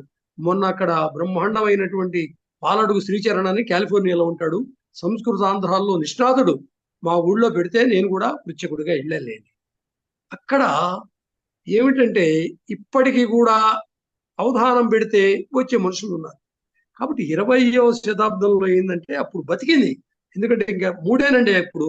ఒకటి హరికథ ఉండేది, ఒకటి అవధానాలు ఉండేవి, మూడోది ఏంటండి, ఒకటి హరికథ అవధానాలు, చెప్పండి మూడోది నాటకం. అరే నేను నాటక ప్రస్థానం ఉన్నప్పుడు కూడా ఇక్కడ గాంధీ భవన్లో, త్యాగరాజగాన సభలో ఓ తులాభారం కానీ రాయభారం కానీ ప్యాక్డ్. ఇవాళ మా అంతటా మేము ఖర్చు పెట్టుకొని 40-50 వేలు మేకప్ వాడికి 10,000 ఇచ్చి, హార్మోనిస్ట్కి 5,000 ఇచ్చి, అందరికీ పోయేవాడికి కూకట్పల్లి నుంచి వచ్చాడంటే వాడు తిట్టుకోడు, మరి వాడికి 1000 రూపాయలు ఇచ్చి నానగందరగోళం చేస్తుంటే తిప్పికొడితే రాయబారం నాటకంలో ఉండే స్టేజ్ మీద ఉండే నటులు అంతమంది ఆడియన్స్ లో ఉంటారులే, వదిలేయండి. కాబట్టి సాహితీ పరుల జీవితాలు 20వ శతాబ్దంలో బాగున్నాయండి, బాగున్నాయి. ఇప్పుడు మీరు చెప్పండి, ఒక 10 మంది అవధానులు, మేడసాని వారు గొప్ప అవధాని, కడిమెళ్ళ వారు గొప్ప అవధాని, వద్దిపర్తి వారు గొప్ప అవధాని, పాలపర్తి వారు ఇప్పుడు అక్కడే ఉన్నాడు, అమెరికాలో ఉంది, గొప్ప అవధాని. ఏమండి ఇంకా కుర్రవాళ్ళు తయారవుతున్నారు ఇప్పుడు, లలితాదిత్య అని వాళ్ళని, భరత్ శర్మని. ఇది చాలా గొప్ప విషయం. గమ్మత్తు ఏంటంటే అమెరికాలో పుట్టి అమెరికాలో పెరిగి ఆ శారదాదేవి యొక్క కృపా కటాక్షాల వల్ల బ్రహ్మాండంగా అవుతున్నారు, అవధానాలు అవుతున్నారు. ఇక్కడ వస్తారు కానీ దాని మీద చూపవలసినంత శ్రద్ధ చూపారంటే ఇప్పుడు నన్ను అందరు అవధానులందరూ ఏంట్రా ఏం చెప్పావు అని మళ్ళీ నా మీద ఎగబడతారు. కాబట్టి నేను రావడం లేదు అనకూడదు. ఇప్పుడు ఒక 100 మంది ఉండాలి, ఒక 108. ఇప్పుడు అమ్మాయి చూడండి, గురు సపర్ణ బ్రహ్మాండంగా చేస్తున్నది, దిశతావతారం. పాలవుడు శ్రీచరణ్ గారు, అది సంస్కృతంలో తెలుగులో పాండిత్య ప్రకర్షతో కూడిన అవధానం అంటే పాలడుగు శ్రీచరణ్. నిన్నగాక మొన్న సిద్ధేశ్వరానంద భారతీ స్వామి వారి చరణ సన్నిధిలో తిరుపతి దగ్గర ఉన్న రాయల చెరువులో చేశాడు. ఆ పుచ్చకులు 8 మందిలో 6 అవధానులు. ఇంకా అది ఎట్టా ఉంటుందో చూడండి. అక్కిరాజు కూడా ఒకవేళ అవధానం చేయాలనుకుంటున్నాడు, వీడు కూడా ఉంటే 7 అయిపోయేవాడు. అయ్యలారా, కాబట్టి 20వ శతాబ్దంలో జీవితాలు చాలా బాగున్నాయండి. ఇక్కడో రాజకీయాలు మాట్లాడటం లేదు, రాజకీయాలు అమ్మో ఇంతకన్నా ఘోరంగా ఉన్నాయి. అప్పుడు తీసేయండి. తర్వాత ఏమంటున్నా అంటే, తర్వాత ఒక్క సంగతి రామకృష్ణ గారు, నేను మీకు ఆ లిస్ట్ ఇచ్చాను కానీ మీరు మీకు అబ్లిగేషన్ లేదు అవన్నీ చెప్పడానికి, వాటికి ఆన్సర్స్ చెప్పడానికి. ఇష్టం వచ్చిన వాటికి పక్కనే పెట్టుకున్నాను. అదే నేను వస్తున్నా, అయిపోయిందండి, దగ్గరకు వచ్చాను. పురస్కారాల మీద, బిరుదుల మీద అభిప్రాయం అన్నాడు, అయిపోయి చెప్పారు కదా, ఇది చెప్పారు కదా, ఇది మళ్ళీ రాశారు. మరి ఎందుకో ఇక్కడ చూడండి, 22 మీరు చూడండి. తర్వాత అదే రిపీట్ అయిందిలేండి. కాబట్టి అదే నేను ఇంకా మళ్ళీ చెప్పాను కదా, అనబోతున్నాను. తర్వాత సంగీత, సాహిత్య, నాటకం నాట్యం ఒకటే గురువు గారు. నాటక నాట్య రంగాలు అన్నారు మీరు, నాటక రంగం అన్నా నాట్య రంగం ఒకటి. సమాజాన్ని బాగుపరచడానికి ఏంటన్నారు? అది పెద్ద టాపిక్, దాని గురించి ఎక్కువ మాట్లాడను. వీటి మీద మాట్లాడండి. రాజకీయ, మత, కుల, వర్గ విషయాల జోలికి పోకండి అన్నారు. వ్యక్తుల నిందలు చేయకండి అన్నారు. గౌరవం ఇవ్వండి, గౌరవం పుచ్చుకోండి అన్నారు. శుభం కలుగ్గాకన్నారు. అయ్యా, ఇప్పుడు నేను మొదలుపెట్టి 8:30, 9, 10 గంటన్నర అయింది. మరి మీ ఇష్టం. ఇంకెప్పుడు ఇంతకంటే నేను నాటకాల జోలికి పోయినా అనుకోండి, ఇక ఒళ్ళు తెలియదు. కొన్ని చింతామణిలోవి, రాయబారంలోవి, తులావారంలోవి. కాబట్టి అది వద్దు మనకు. వద్దు. అది విడిగా పెట్టుకుందాం. ఉమ్. అక్కిరాజు వారి నాటక అనుభవాలను విడిగా పెట్టండి. రాజు చూసుకుందాం. నేను కూడా మార్చి ఏప్రిల్లో అమెరికా వస్తున్న పిల్లల దగ్గరికి. అప్పుడు తప్పనిసరిగా మనం కలుసుకుందాం. స్టేజ్ మీద కూడా చేయొచ్చండి. అయ్యా, డెఫినెట్లీ చెప్పండి. ఇప్పుడు ఎవరన్నా అడిగేవాళ్ళు, నన్ను కడిగేవాళ్ళు ఎవరు ఉంటే చెప్పండి. ఓకే. ఇక్కడ ప్రస్తుతం నేను మీరు తప్పించి 7 ఉన్నారు. ఈ 7 నేను ఒకళ్ళ తర్వాత ఒకళ్ళని అడుగుతాను. వాళ్ళు మిమ్మల్ని ఏమైనా అడుగుదలుచుకుంటే అడుగుతారు. ఏమండి? అలాగే. ఓకే. ఇక్కడ నంబర్ 1 నేమ్ ఇక్కడ ఎవరంటే అరుణ ధూళిపాళ. అరుణ ధూళిపాళ గారు మన అందరికీ మిత్రులారు. సో చెప్పండి అరుణ గారు, మీకు ఏమైనా ప్రశ్నలు ఉన్నాయా? ఏమైనా కామెంట్స్ చేస్తారా? లేదు సార్, నమస్కారం. నేను అన్నయ్యతో ఉన్నటువంటి పరిచయం గురించి చెప్తాను. జూన్ 12వ తేదీన ఈ సంవత్సరంలోనే అక్కిరాజు సుందరరామకృష్ణ గారిని ఇంటర్వ్యూ తీసుకోవడం జరిగింది మయూఖ పత్రిక కోసం. ఇలాగే కూర్చున్నాము, 2:30 గంటలు మాట్లాడుకున్నాము ఎంతో ఆత్మీయంగా. ఇప్పుడు దాదాపుగా ఇప్పుడు ఆయన చెప్పిన అన్ని విషయాలు కూడా ఆ రోజు కూడా నేను అడిగిన ప్రశ్నలకు సమాధానంగా చెప్పారు. ఆ తర్వాత అంటే ఆ చెప్పినప్పుడు ఆయన పద్యాలు పాడడం అవన్నీ కూడా స్వయంగా విని ఉన్నాను. ఆ తర్వాత ఫిబ్రవరిలో బ్రహ్మోత్సవాలు వలిగొండ దేవాలయంలో మా అబ్బాయి వలిగొండ త్రిశక్తి దేవాలయంలో చేస్తాడు. అక్కడ అయితే ఇంటర్వ్యూ సమయంలోనే బిల్వమంగళ పాత్ర గురించి అడిగినప్పుడు తనకి ఇష్టమైన నాటక రంగంలో మీకు ఇష్టమైనటువంటి పాత్ర ఏది అన్న ప్రశ్నకు బిల్వమంగళ పాత్ర నాకు చాలా ఇష్టం, 100 వేయాలి అని అనుకుంటున్నాను అని చెప్పేసి అది ఒక కోరిక లాగా, అదొక ఆకాంక్ష అని వెలిబుచ్చారు. అయితే వలిగొండలో బ్రహ్మోత్సవాల సమయంలో ఒక అవకాశాన్ని మాకు ఇచ్చారు. బిల్వమంగళ పాత్ర వేసి ఆ నాటకం వేస్తే అయ్యక పాత్ర అభినయం లాగా. అయితే నిజంగా చెప్పాలంటే ఇప్పుడు ఏదైతే చెప్పారో ఆద్యంతం కూడా అంటే మొదలు పెట్టినప్పటి నుండి చివరి వరకు ఆయన ఆ పాత్ర వేస్తుంటే ఒక బిల్వమంగళుడు సద్బ్రాహ్మణుడు అయ్యుండి కూడా, అంటే నిత్యాగ్నిహోత్రుడు, అనేక రకాలైనటువంటి ఆచార సాంప్రదాయాలు కలిగినటువంటి వాడయ్యుండి వేశ్యాలోలత్వంతో తన జీవితాన్ని అగాధంలోకి తీసుకొచ్చే పరిస్థితి కల్పించుకోవడము, తర్వాత పశ్చాత్తాపతరం కూడా ఏ విధంగా బాధపడతాడనే విషయాన్ని ఆయన కళ్ళకు కట్టినట్టుగా చూపిస్తుంటే అందరము కూడా కంటనీరు పెట్టుకున్నాము. ఈ వయసులోనే అటువంటి విధంగా ఆ పాత్రను ధరించారంటే నిజంగా ఆయన నాటకాలలో అంటే ఆ సినిమాల్లో కానీ అక్కడ వేసినప్పుడు కానీ మరి అందరి అసూయ గురి కావడము అది మామూలు సాధారణమైనటువంటి విషయమే కదా. అంటే అంతగా దానిలో లీనమైపోయామన్నమాట, అంత గొప్పగా నటించారు. ఈ స్థాయిలో కూడా ఈ వయసులో కూడా ఆయన అంతగా గొప్పగా నటిస్తున్నారంటే అది స్వయంగా మాకు చూసే అదృష్టం లభించడం అనేది మాకు ఒక వరం లాగా మేము అనుకున్నాం ఆ రోజుల్లో. ఏది మొన్ననే ఫిబ్రవరిలో ఈ సంవత్సరంలో. అదేగా కిందాక ప్రస్తావన చేశారు, నా జూన్ 12వ తారీఖు ఆయనది ఇంటర్వ్యూ నేను తీసుకుంటే జూన్ 24వ తారీఖు నా మొదటి కవితా సంపుటి జ్ఞాపకాల సంతకం ఆవిష్కరణకు పిలిచిన అభిమానంతో వచ్చారంటే ఆ కొద్ది రోజుల పరిచయంతో ఆయన ఎంత ఆత్మీయంగా ఉంటారనే విషయం దీన్ని బట్టి అర్థం చేసుకోవచ్చు. అదేవిధంగా మే 20వ తేదీన హనుమండ్ల భూమయ్య గారి సాహిత్యంకి సంబంధించిన పుస్తకం నేను రాసేదానికి ఆవిష్కరణకు కూడా వచ్చారు. అంటే ఆ కొద్ది రోజుల పరిచయం అనేది ఆయన ఏ విధంగా వ్యక్తులతోటి ఎంత ఇదిగా ఉంటారు, ఎంత ఆత్మీయతను ప్రదర్శిస్తారు అంటే ఒకసారి పరిచయం అయితే వాళ్ళని మరవకుండా వాళ్ళతో ఎంత కలివిడిగా ఉంటారనే విషయం ఈ సందర్భంగా మనం చెప్పుకోవచ్చు. ఇంకోటి ఏంటంటే ఈ పరిచయం కాస్త అన్నయ్య చెల్లెమ్మ అనుకునేటటువంటి అంత ఆత్మీయంగా కుదరడం, అంటే ఒక సంవత్సర కాలం కూడా పూర్తి కాకుండానే అంత దగ్గర బంధం అనేది మా ఇద్దరి మధ్య ఏర్పడింది. ఇది మా ఇద్దరికి కూడా భగవంతుడి, మా ఇద్దరికి అనను, ఆయన గురించి నేను చెప్పలేను కానీ నాకు మాత్రం ఆయన ఒక అన్నయ్యలాగా నాకు భగవంతుడు ఇచ్చినటువంటి వరంగా నేను భావిస్తూ ఈ రోజు కూడా ఈ సందర్భంగా ఆయన గురించి ఈ రకంగా మాట్లాడేటటువంటి అవకాశం కూడా కలగడం అనేది చాలా అదృష్టంగా భావిస్తూ మరోసారి అన్నయ్యకు నమస్కారాలు తెలుపుకుంటూ ఈ అవకాశం ఇచ్చిన నాకు అందరూ అన్నయ్యలు అక్కయ్యలే తప్ప చెల్లెలు లేరురా, అందువల్ల నువ్వు నాకు చెల్లెలివే. అందరూ అక్కయ్యలు. ఓకే చెల్లెలు లేరు తర్వాత కాబట్టి దీపావళి తర్వాత అమ్మమ్మ నా లిస్ట్లో చెల్లి. తర్వాత లిస్ట్లో ఉన్నది దామరాజు విశాలాక్షి గారు. ఏమండి మీరు కామెంట్స్ క్వశ్చన్స్ ఏమన్నాయా? దామరాజు విశాలాక్షి గారు ఆ, నమస్కారం బాబు. నమస్కారం. అమ్మా నమస్కారం నమస్కారం. అది అసలు కామెంట్లు లేవు, ప్రశ్నలు లేవు.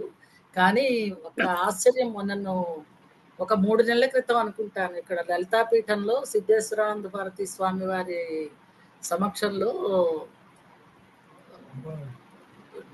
శ్రీ భువన విజయం నాటకాన్ని ప్రదర్శించారు. కానీ నేనే నాకు శ్రీకృష్ణ గారు అనేసాను. శ్రీకృష్ణుడు కృష్ణదేవరాయలుగా వేశారు. అయితే నాకు ఆశ్చర్యం ఏంటంటే ఈ వయసులో కూడా అంత, మేమేమో ఆడియన్స్ లో కూర్చున్న వాళ్ళని ఆ 2 గంటలో 3 గంటలో కుదురుగా కూర్చోలేకపోయాం. అలాంటిది అదే. మొత్తం అంతటినీ మేనేజ్ చేస్తూ వాళ్ళందరినీ వాళ్ళు ఎక్కడైనా మధ్యలో ఒక కొత్త వాళ్ళు 2 వచ్చారు.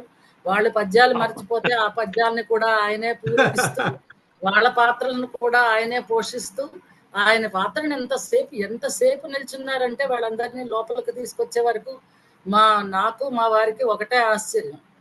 అసలు అంత నాటక రంగంలోని అంటే ఆ పద్యాలు వింటూ ఉంటే అసలు మేము మా దూరం అన్నీ మర్చిపోయాము. అసలు ఇంకా బస్సులు దొరకవు, ఇంకా వెళ్ళాలి అన్న విషయం కూడా మర్చిపోయాము.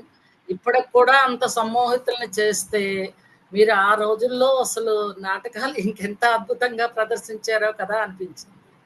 అసలు ఈరోజు మీ సమగ్రమైనటువంటి మీ దీన్నంతటినీ విని, ఈ సాహిత్య యాత్ర సందర్భంగా మొత్తం సమగ్రమైన మీ జీవితం మీద ఒక విధమైనటువంటి విహంగ వీక్షణం చేశారు మీరు. దాన్ని అంతటినీ విని మేము అంతా ఉపలభించాము. చాలా ధన్యవాదాలు బాబు. నమస్కారాలు. మీకు ఇంత మంచి వాళ్ళందరినీ వేదికకు పరిచయం చేస్తున్న మా నవీన్ చంద్ర గారికి మరొకసారి నమస్కారాలు. నమస్కారం.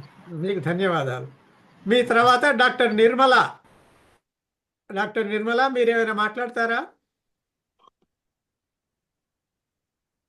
డాక్టర్ నిర్మల వారేం మాట్లాడడం లేదు. తర్వాత గ్యాలక్సీ ట్యాబ్ ఏ. గ్యాలక్సీ ట్యాబ్ ఏ ఎవరండి? నిర్మల గారు మీరు మాట్లాడతారా? నమస్తేనండి. అక్కిరా సుందరరామకృష్ణ గురించి నాకు సొంత తమ్ముడు అంటే ఎంత ఎఫెక్షనో అంత ఇదిగా ఉండేది. మేమిద్దరం ఎదురు బుదురు ఇళ్లలో కూడా ఉంటూ ఉండేవాళ్ళం.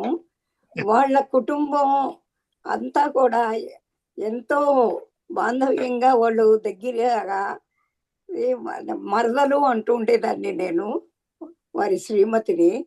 అదేవిధంగా పిల్లలు వాళ్ళు స్కూల్కి వెళ్తున్నప్పటి నుంచి కూడా బాగా సన్నిహితంగా ఉంటూ ఉండేవారు. ముఖ్యంగా వాళ్ళ అమ్మాయి సుగాత్రి అంటే నాకు చాలా ఇష్టంగా ఉండేది. ఈ విధంగా ఒక రకమైన బాంధవ్యం. నాకు తమ్ముళ్ళు లేరు, ఒకడే అన్నయ్య. అందుకని ఆ తమ్ముడి స్థానం సుందరరామకృష్ణ గారికి ఎప్పుడూ ఇచ్చాను. ఇప్పటికీ కూడా అదే సుస్థిరమైనటువంటి స్థానంలో ఆయన ఉన్నారు. ఆయనలో ఉండే ఈ కళాత్మకత అంతా కూడా అటు సంగీతంలాగా పాడగలరు, ఇంకా కవిత్వం చాలా బాగా రాయగలరు. అమ్మతోడు అనే దాంట్లో ఆ పుస్తకం కూడా నాకు ఇచ్చారు. దాని గురించి మాట్లాడడం అదంతా కూడా జరిగింది. ఇది అన్ని రకాలుగా సరస్వతీదేవి ఆయన యొక్క నాలుక మీద నర్తిస్తుందా అనిపిస్తుంది నాకు. పూర్వపు కవుల్లో ఉండేటువంటి ఆ ఆత్మ ప్రత్యయం అనాలి, అవి అలా నన్నయ్యకు లేదు తిక్కనకు లేదు అన్నటువంటి ఆయనలో మనకి సాక్షాత్కరిస్తుంది. కాబట్టి ఆయన్ని ప్రశంసించడం కన్నా ఇంకా చేయగలిగింది ఏమీ లేదు. ఎప్పుడు కూడా నా ఆశీస్సులు తమ్ముడుగా నాకు ఎప్పుడూ ఉంటాయి ఆయన పైన. ఆయనలో ఉండే ఈ విద్వత్తుకి వీటన్నిటికీ కూడా నేను శతసహస్ర వందనాలు అంటే ఆశీస్సులు ఎప్పుడూ ఉంటాయి. నాకు ఈ అవకాశం ఇచ్చినందుకు మీకు అందరికీ ధన్యవాదాలు. ధన్యవాదాలు మీకండి నిర్మల గారు. మీరు ఆ, టైం తీసుకొని వచ్చి చాలా చాలా సంతోషం వేసింది మిమ్మల్ని చూడడానికి మళ్ళీ. తర్వాత గోపాల్ రెడ్డి గారు, గోపాల్ రెడ్డి గారు మీరేమైనా మాట్లాడతారా? గోపాల్ రెడ్డి గారు అన్మ్యూట్ చేసుకోండి, అన్మ్యూట్ చేసుకోండి. మాట్లాడకపోతే ఎట్లా? అదే మరి అన్మ్యూట్ చేసుకోవాలి గోపాల్ రెడ్డి గారు. హలో, ఇప్పుడు మాట్లాడండి. ఇప్పుడు వినిపిస్తుందా? గోపాల్ రెడ్డి గారు, ఈరోజు కార్యక్రమం చాలా ఆనందంగా గడిచిపోయింది. ఎందువల్లంటే సుందరరామకృష్ణ గారి పరిచయం నాకు ఢిల్లీలో జరిగింది. ఇక్కడ కాదు, అక్కడ కాదు. మేమిద్దరము అక్కడ మహాభారత సదస్సు కూడా జరిగింది వెంకటేశ్వర కాలేజీలో.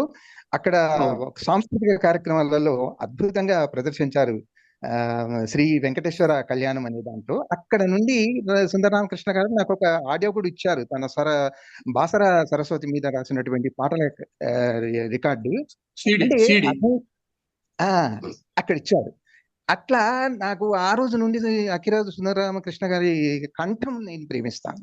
ఇక మనిషి ఎలా ఉంటారో నాకు తెలియదు, కానీ కంఠాన్ని మాత్రం అద్భుతంగా ఉంటుంది. ఈ రోజు మీరు సాహితీ యాత్ర కన్నా కూడా సంగీత యాత్ర అని పెట్టి ఉంటే బాగుండేదేమో అనిపించింది. ఎందువల్లంటే సాహితీ యాత్ర కొంచెం అంత రక్తి కట్టలేదు, కానీ సంగీతం గురించి చెప్పేటప్పుడు, పద్యాల గురించి చెప్పేటప్పుడు ఇంకా పద్యాలు ఎంతసేపు వినాలనిపించే స్థాయిలో ఉంటాయి. ముఖ్యంగా కరుణ రసాన్ని పండించడంలో సుందరరామకృష్ణ గారి విశేషం నాకైతే చాలా చాలా ఇష్టము. ఆ గొంతులో ఎన్ని గమకాలు వినిపిస్తూ ఉంటాయి, ఎంత కరుణ రసాత్మకంగా కురిపిస్తాయి. నిజంగా కన్నీళ్లు తెచ్చే పద్యాలు చదివారు ఆ రోజు కూడా, చాలా బాగుంటుంది. అయితే రామకృష్ణ గారితో కొన్ని చాలా అభిప్రాయ భేదాలు ఉంటాయి. ఎందుకంటే వ్యక్తి ఆలోచన విధానాన్ని బట్టి, దీన్ని బట్టి రకరకాలుగా ఉంటాయి. ఆ విభేదాలన్నీ వేరు. ఎందుకంటే ఒక్కొక్కరి మనసుకు ఒక్కొక్క ఆలోచనలు ఉంటాయి కాబట్టి వాటి గురించి మనం ప్రస్తావించిన అవసరం లేదు. కానీ నటుడుగా నా దృష్టిలో చాలా గొప్పవాడు. పద్యాలు చదవడంలో అద్భుతమైనటువంటి శైలి ఉంటుంది. ఎక్కడ ఏ స్థానాలను పలికించాలో ఆ స్థానాలన్నింటినీ పలికిస్తారు. కనుక సుందరరామకృష్ణ గారికి అభినందన తెలుపుతూ, మళ్ళీ వారన్నట్టు ఎప్పుడోసారి సంగీత నాటకాల గురించి కేవలం ఆ ప్రోగ్రాం పెట్టినట్లయితే అద్భుతంగా ఉంటుంది, రమణీయంగా ఉంటుంది, ఆనందకరంగా ఉంటుంది అని చెబుతూ సుందరరామకృష్ణ గారికి అభినందన తెలుపుతూ, నవీన్ చంద్ర గారికి ఇంకా ధన్యవాదాలు తెలుపుతూ సెలవు తీసుకుని. ధన్యవాదాలు మీకండి. మీరు టైం ఉన్నా టైం లేకున్నా టైం ఇక్కడికి వచ్చారు ఈ ప్రోగ్రామ్కి. తర్వాత లిస్ట్లో ఉన్నది రాజేశ్వరి గారు. రాజేశ్వరి గారు మనందరికీ తెలిసిన వారే, దేవులపల్లి దివాకర్ల గారి కూతురు. సో రాజేశ్వరి గారు మీరేమైనా మాట్లాడతారా? సభకు నమస్కారం అండి. నవీన్ చంద్ర గారికి అదే ముందుగా అభినందనలు. వారు చేస్తున్న సాహిత్య కృషి చాలా ఉత్తమమైనది అని వేరుగా చెప్పక్కర్లేదు. అయితే ఈ రోజు ప్రసంగము కేవలం ప్రసంగం కాదండి, అదే ఒక ప్రతిభామూర్తి యొక్క వ్యక్తిత్వం మనకు చూపించారు. వారు ప్రతిభామూర్తి యొక్క వ్యక్తిత్వం మనం చూసాం ఈరోజు. వారికి 600 సంవత్సరాల కుటుంబ నేపథ్యం నుంచి వారికి సాహిత్యంతో ఎంతోటి పరిచయం ఉంది. వారి సాహిత్య యాత్రలో మనకు అనేక మంది కవుల గురించి పరిచయం చేశారు. వారికి ఎవరు ఆరాధనీయులో మనకు తెలిపారు.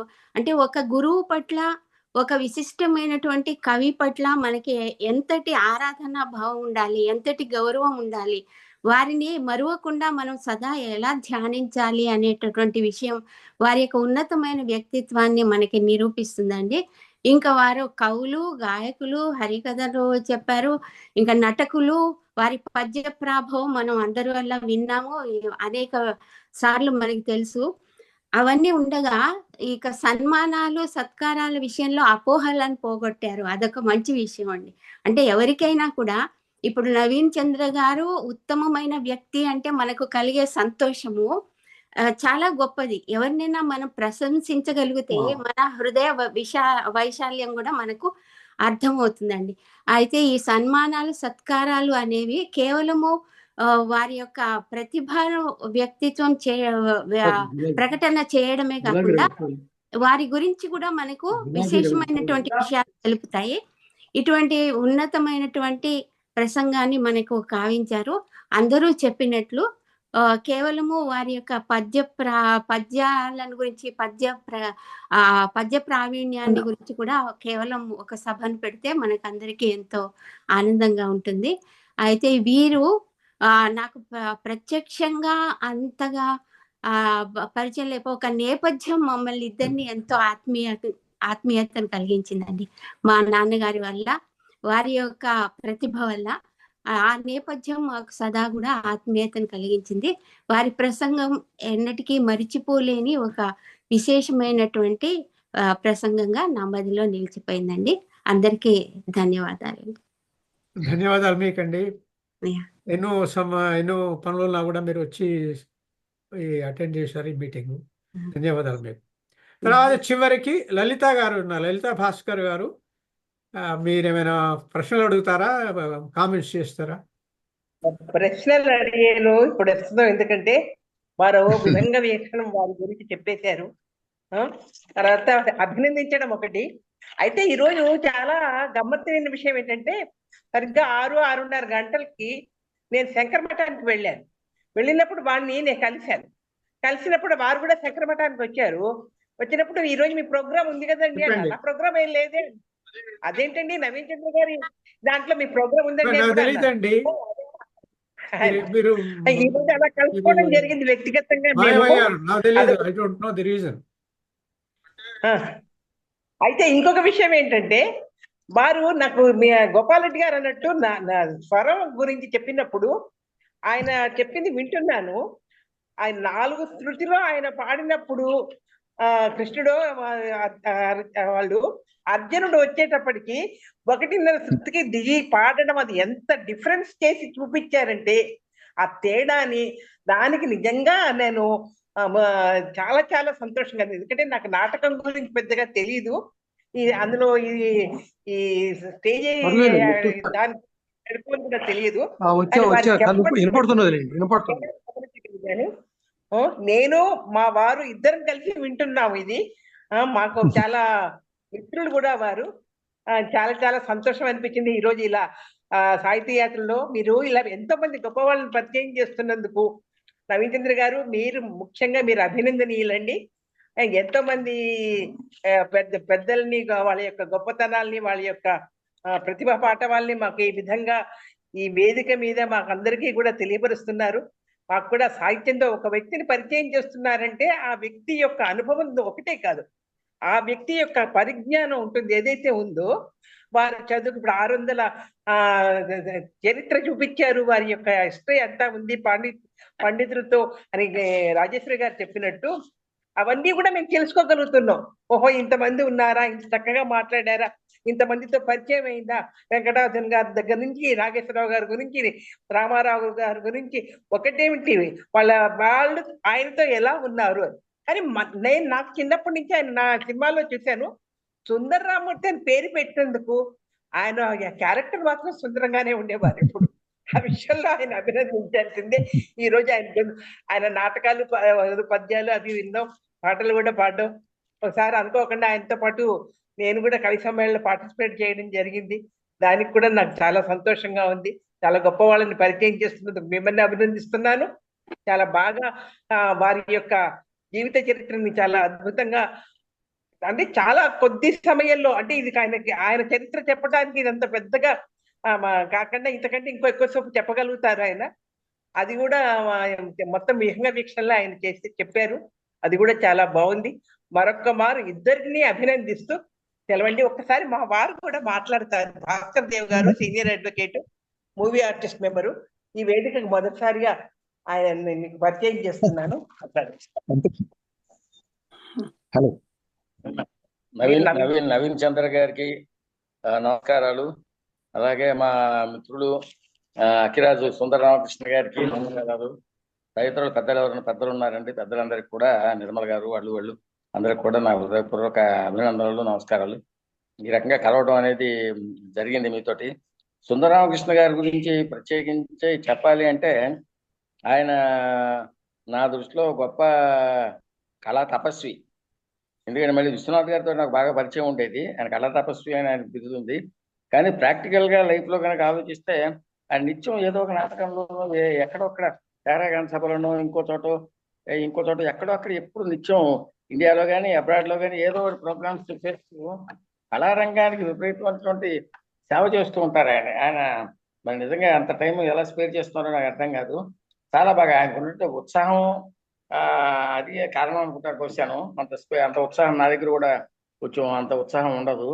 ఆయన్ని చూసి చాలా నేర్చుకోవాల్సిన అవసరం చాలా ఉంది. నేను కలిసి తెహరాగాన్ సభలో ఆయనేమో అర్జునుడు వేశారు ఒక నాటకంలోను, రాయబారం అనుకుంటాను. నేనేమో మైసభలో దుర్యోధనుడు ఏకపాత్ర అభినయం చేశాను. అలాగే నేను కూడా తెహరాగాన్ సభలో చాలాసార్లు ప్రోగ్రామ్స్ ఇవ్వడం జరిగింది. రవీంద్ర భారతిలో ఇచ్చాను, చాలా ప్రోగ్రామ్స్ ఇస్తూ వచ్చాము. సుందర రామకృష్ణ గారు నాకు మొదటి నుంచి కూడా చాలా సంవత్సరాలుగా నాకు మంచి గౌరవమైనటువంటి వ్యక్తి. ఆయన ఇంటికి కూడా వెళ్ళాను, నేను ఇంటికి కూడా వెళ్ళి కలిసి వచ్చాను. ఆయన కొడుకు మ్యారేజ్, ఆయన కొడుకు పేరు కూడా దేవ్ అనే వస్తుంది చివరిలో, చూసా నేను. ఆయన కొడుకు మ్యారేజ్ కూడా నేను ఎక్కడ ఉండేది ఆ టైంలో మేము నల్లగడ్డ లింగంపల్లి దగ్గర ఉన్నాం. ఆయన ప్రత్యేకించి ఆయన పిలిచారని చెప్పి ఆయన మీద ఉండే అభిమానంతో నేను మ్యారేజ్కి అటెండ్ అయ్యాను వచ్చి. చాలా బాగా అద్భుతంగా చేశారు, చక్కటి ప్రోగ్రాము. అయితే కళారంగానికి సంబంధించి ఆయనతోటి చెప్పడానికి నా యొక్క ఏమంటారు లెవెల్, తెలుగు ఇంగ్లీష్లో ఏమంటారు, అది ఇంకా చాలా పెరగాల్సిన అవసరం ఉంటుంది. ఎందుకంటే నేను 53 సంవత్సరాలుగా 1970 నుంచి నేను ప్రోగ్రామ్స్ చేస్తున్నమాట కరెక్టే. 1970లో మొట్టమొదటిసారిగా మైసభలో దుర్యోధనుడు చేశాను, రావణ బ్రహ్మ చేశాను, శ్రీకృష్ణ భగవద్గీత అనేది చాలాసార్లు స్టేజ్ మీద యాక్ట్ చేయడం జరిగింది. ఇంతవరకు ఎవరు చేయలేదు, అలా భగవద్గీత ఎవరు చేయలేదు. సాంస్క్రిట్ శ్లోకాలు తీసుకుని భగవద్గీత చేయటం అదొక వినూత్నమైన ప్రయోగం. ఎన్నో ప్రోగ్రామ్స్ చేశాను స్టేజెస్ మీద, హైకోర్టులో కానీ, రంగారెడ్డిలో కానీ, సివిల్ కోర్ట్స్ కానీ, ఇంకా తెహరాగాన్ సభ, రవీంద్ర భారతిలో ఎన్నో ప్రోగ్రామ్స్ ఇవ్వడం జరిగింది. ధన్యవాదాలండి. మీరు కొంచెం కట్ చేస్తే ఇంతకంటే ఎక్కువ చెప్పాలి అంటే ఆయన గురించి అందరూ చెప్పేశారు. అందరూ చెప్పిన దానికంటే నా దృష్టిలో ఆయన ఇంకా ఎక్కువే. అదొక్కడే చెప్పి నేను ఇంకా సెలవు తీసుకుంటా, చెప్పిస్తే మాట్లాడలేను. మీరు అందరూ చెప్పిందంతా కరెక్ట్, ఇంకొంచెం ఎక్కువే ఉంటుంది. ఇంకా చెప్పాలంటే ఇంకా కొంచెం ఎక్కువ టైం తీసుకుని చెప్పగలిగితే బాగుంటుంది. ఆయన మహానటుడు, గొప్ప నటుడు, శ్రీకృష్ణుడు, దుర్యోధనుడు, అర్జునుడు, ఆయన అన్నింటిలోనూ ఉన్నాడు. ఆయన మహానుభావుడు. ఆయన నా హృదయపూర్వక అభినందనలు. అలాగే మీకు కూడా మన నవీన్ చంద్ర గారు కూడా నా యొక్క అభినందనలు. మన అందరికీ అభినందనలు అండి. Thank you very much. మీకు ధన్యవాదాలు. దీనితోని ఈ ప్రోగ్రాము ముగించవలసి వస్తుంది. ఇప్పుడు నేను స్వస్తి చెప్తాను, స్వస్తి చెప్పిన తర్వాత ప్రోగ్రాము ముగిస్తుంది. ఓకే అండి. స్వస్తి ప్రజాభ్యః పరిపాలయంతాం న్యాయేన మార్గేణ మహిం మహీషా గోబ్రాహ్మణేభ్యః శుభమస్తు నిత్యం లోకాః సమస్తాః సుఖినో భవంతు. రామాయ రామభద్రాయ రామచంద్రాయ వేదసే రఘునాథాయ నాథాయ సీతాయాః పతయే నమః. మంగళం కౌసలేంద్రాయ మహనీయ గుణాబ్దయే చక్రవర్తి తనూజాయ సార్వభౌమాయ మంగళం. మంగళాశాసనపరై మదాచార్య పురోగమై సర్వైశ్చ పూర్వైరాచార్యై సత్కృతాయాస్తు మంగళం. కాయేన వాచా మనసేంద్రియైర్వా బుద్ధ్యాత్మనా వా ప్రకృతే స్వభావాత్ కరోమి యద్యత్ సకలం పరస్మై నారాయణాయతి సమర్పయామి. యదక్షర పదభ్రష్టం మాత్రాహీనం చేద్భవే తత్సర్వం క్షమ్యతాం దేవ. శ్రీరాఘవ నమోస్తుతే. సర్వం శ్రీకృష్ణార్పణమస్తు. సర్వం శ్రీకృష్ణార్పణమస్తు. సర్వం శ్రీకృష్ణార్పణమస్తు.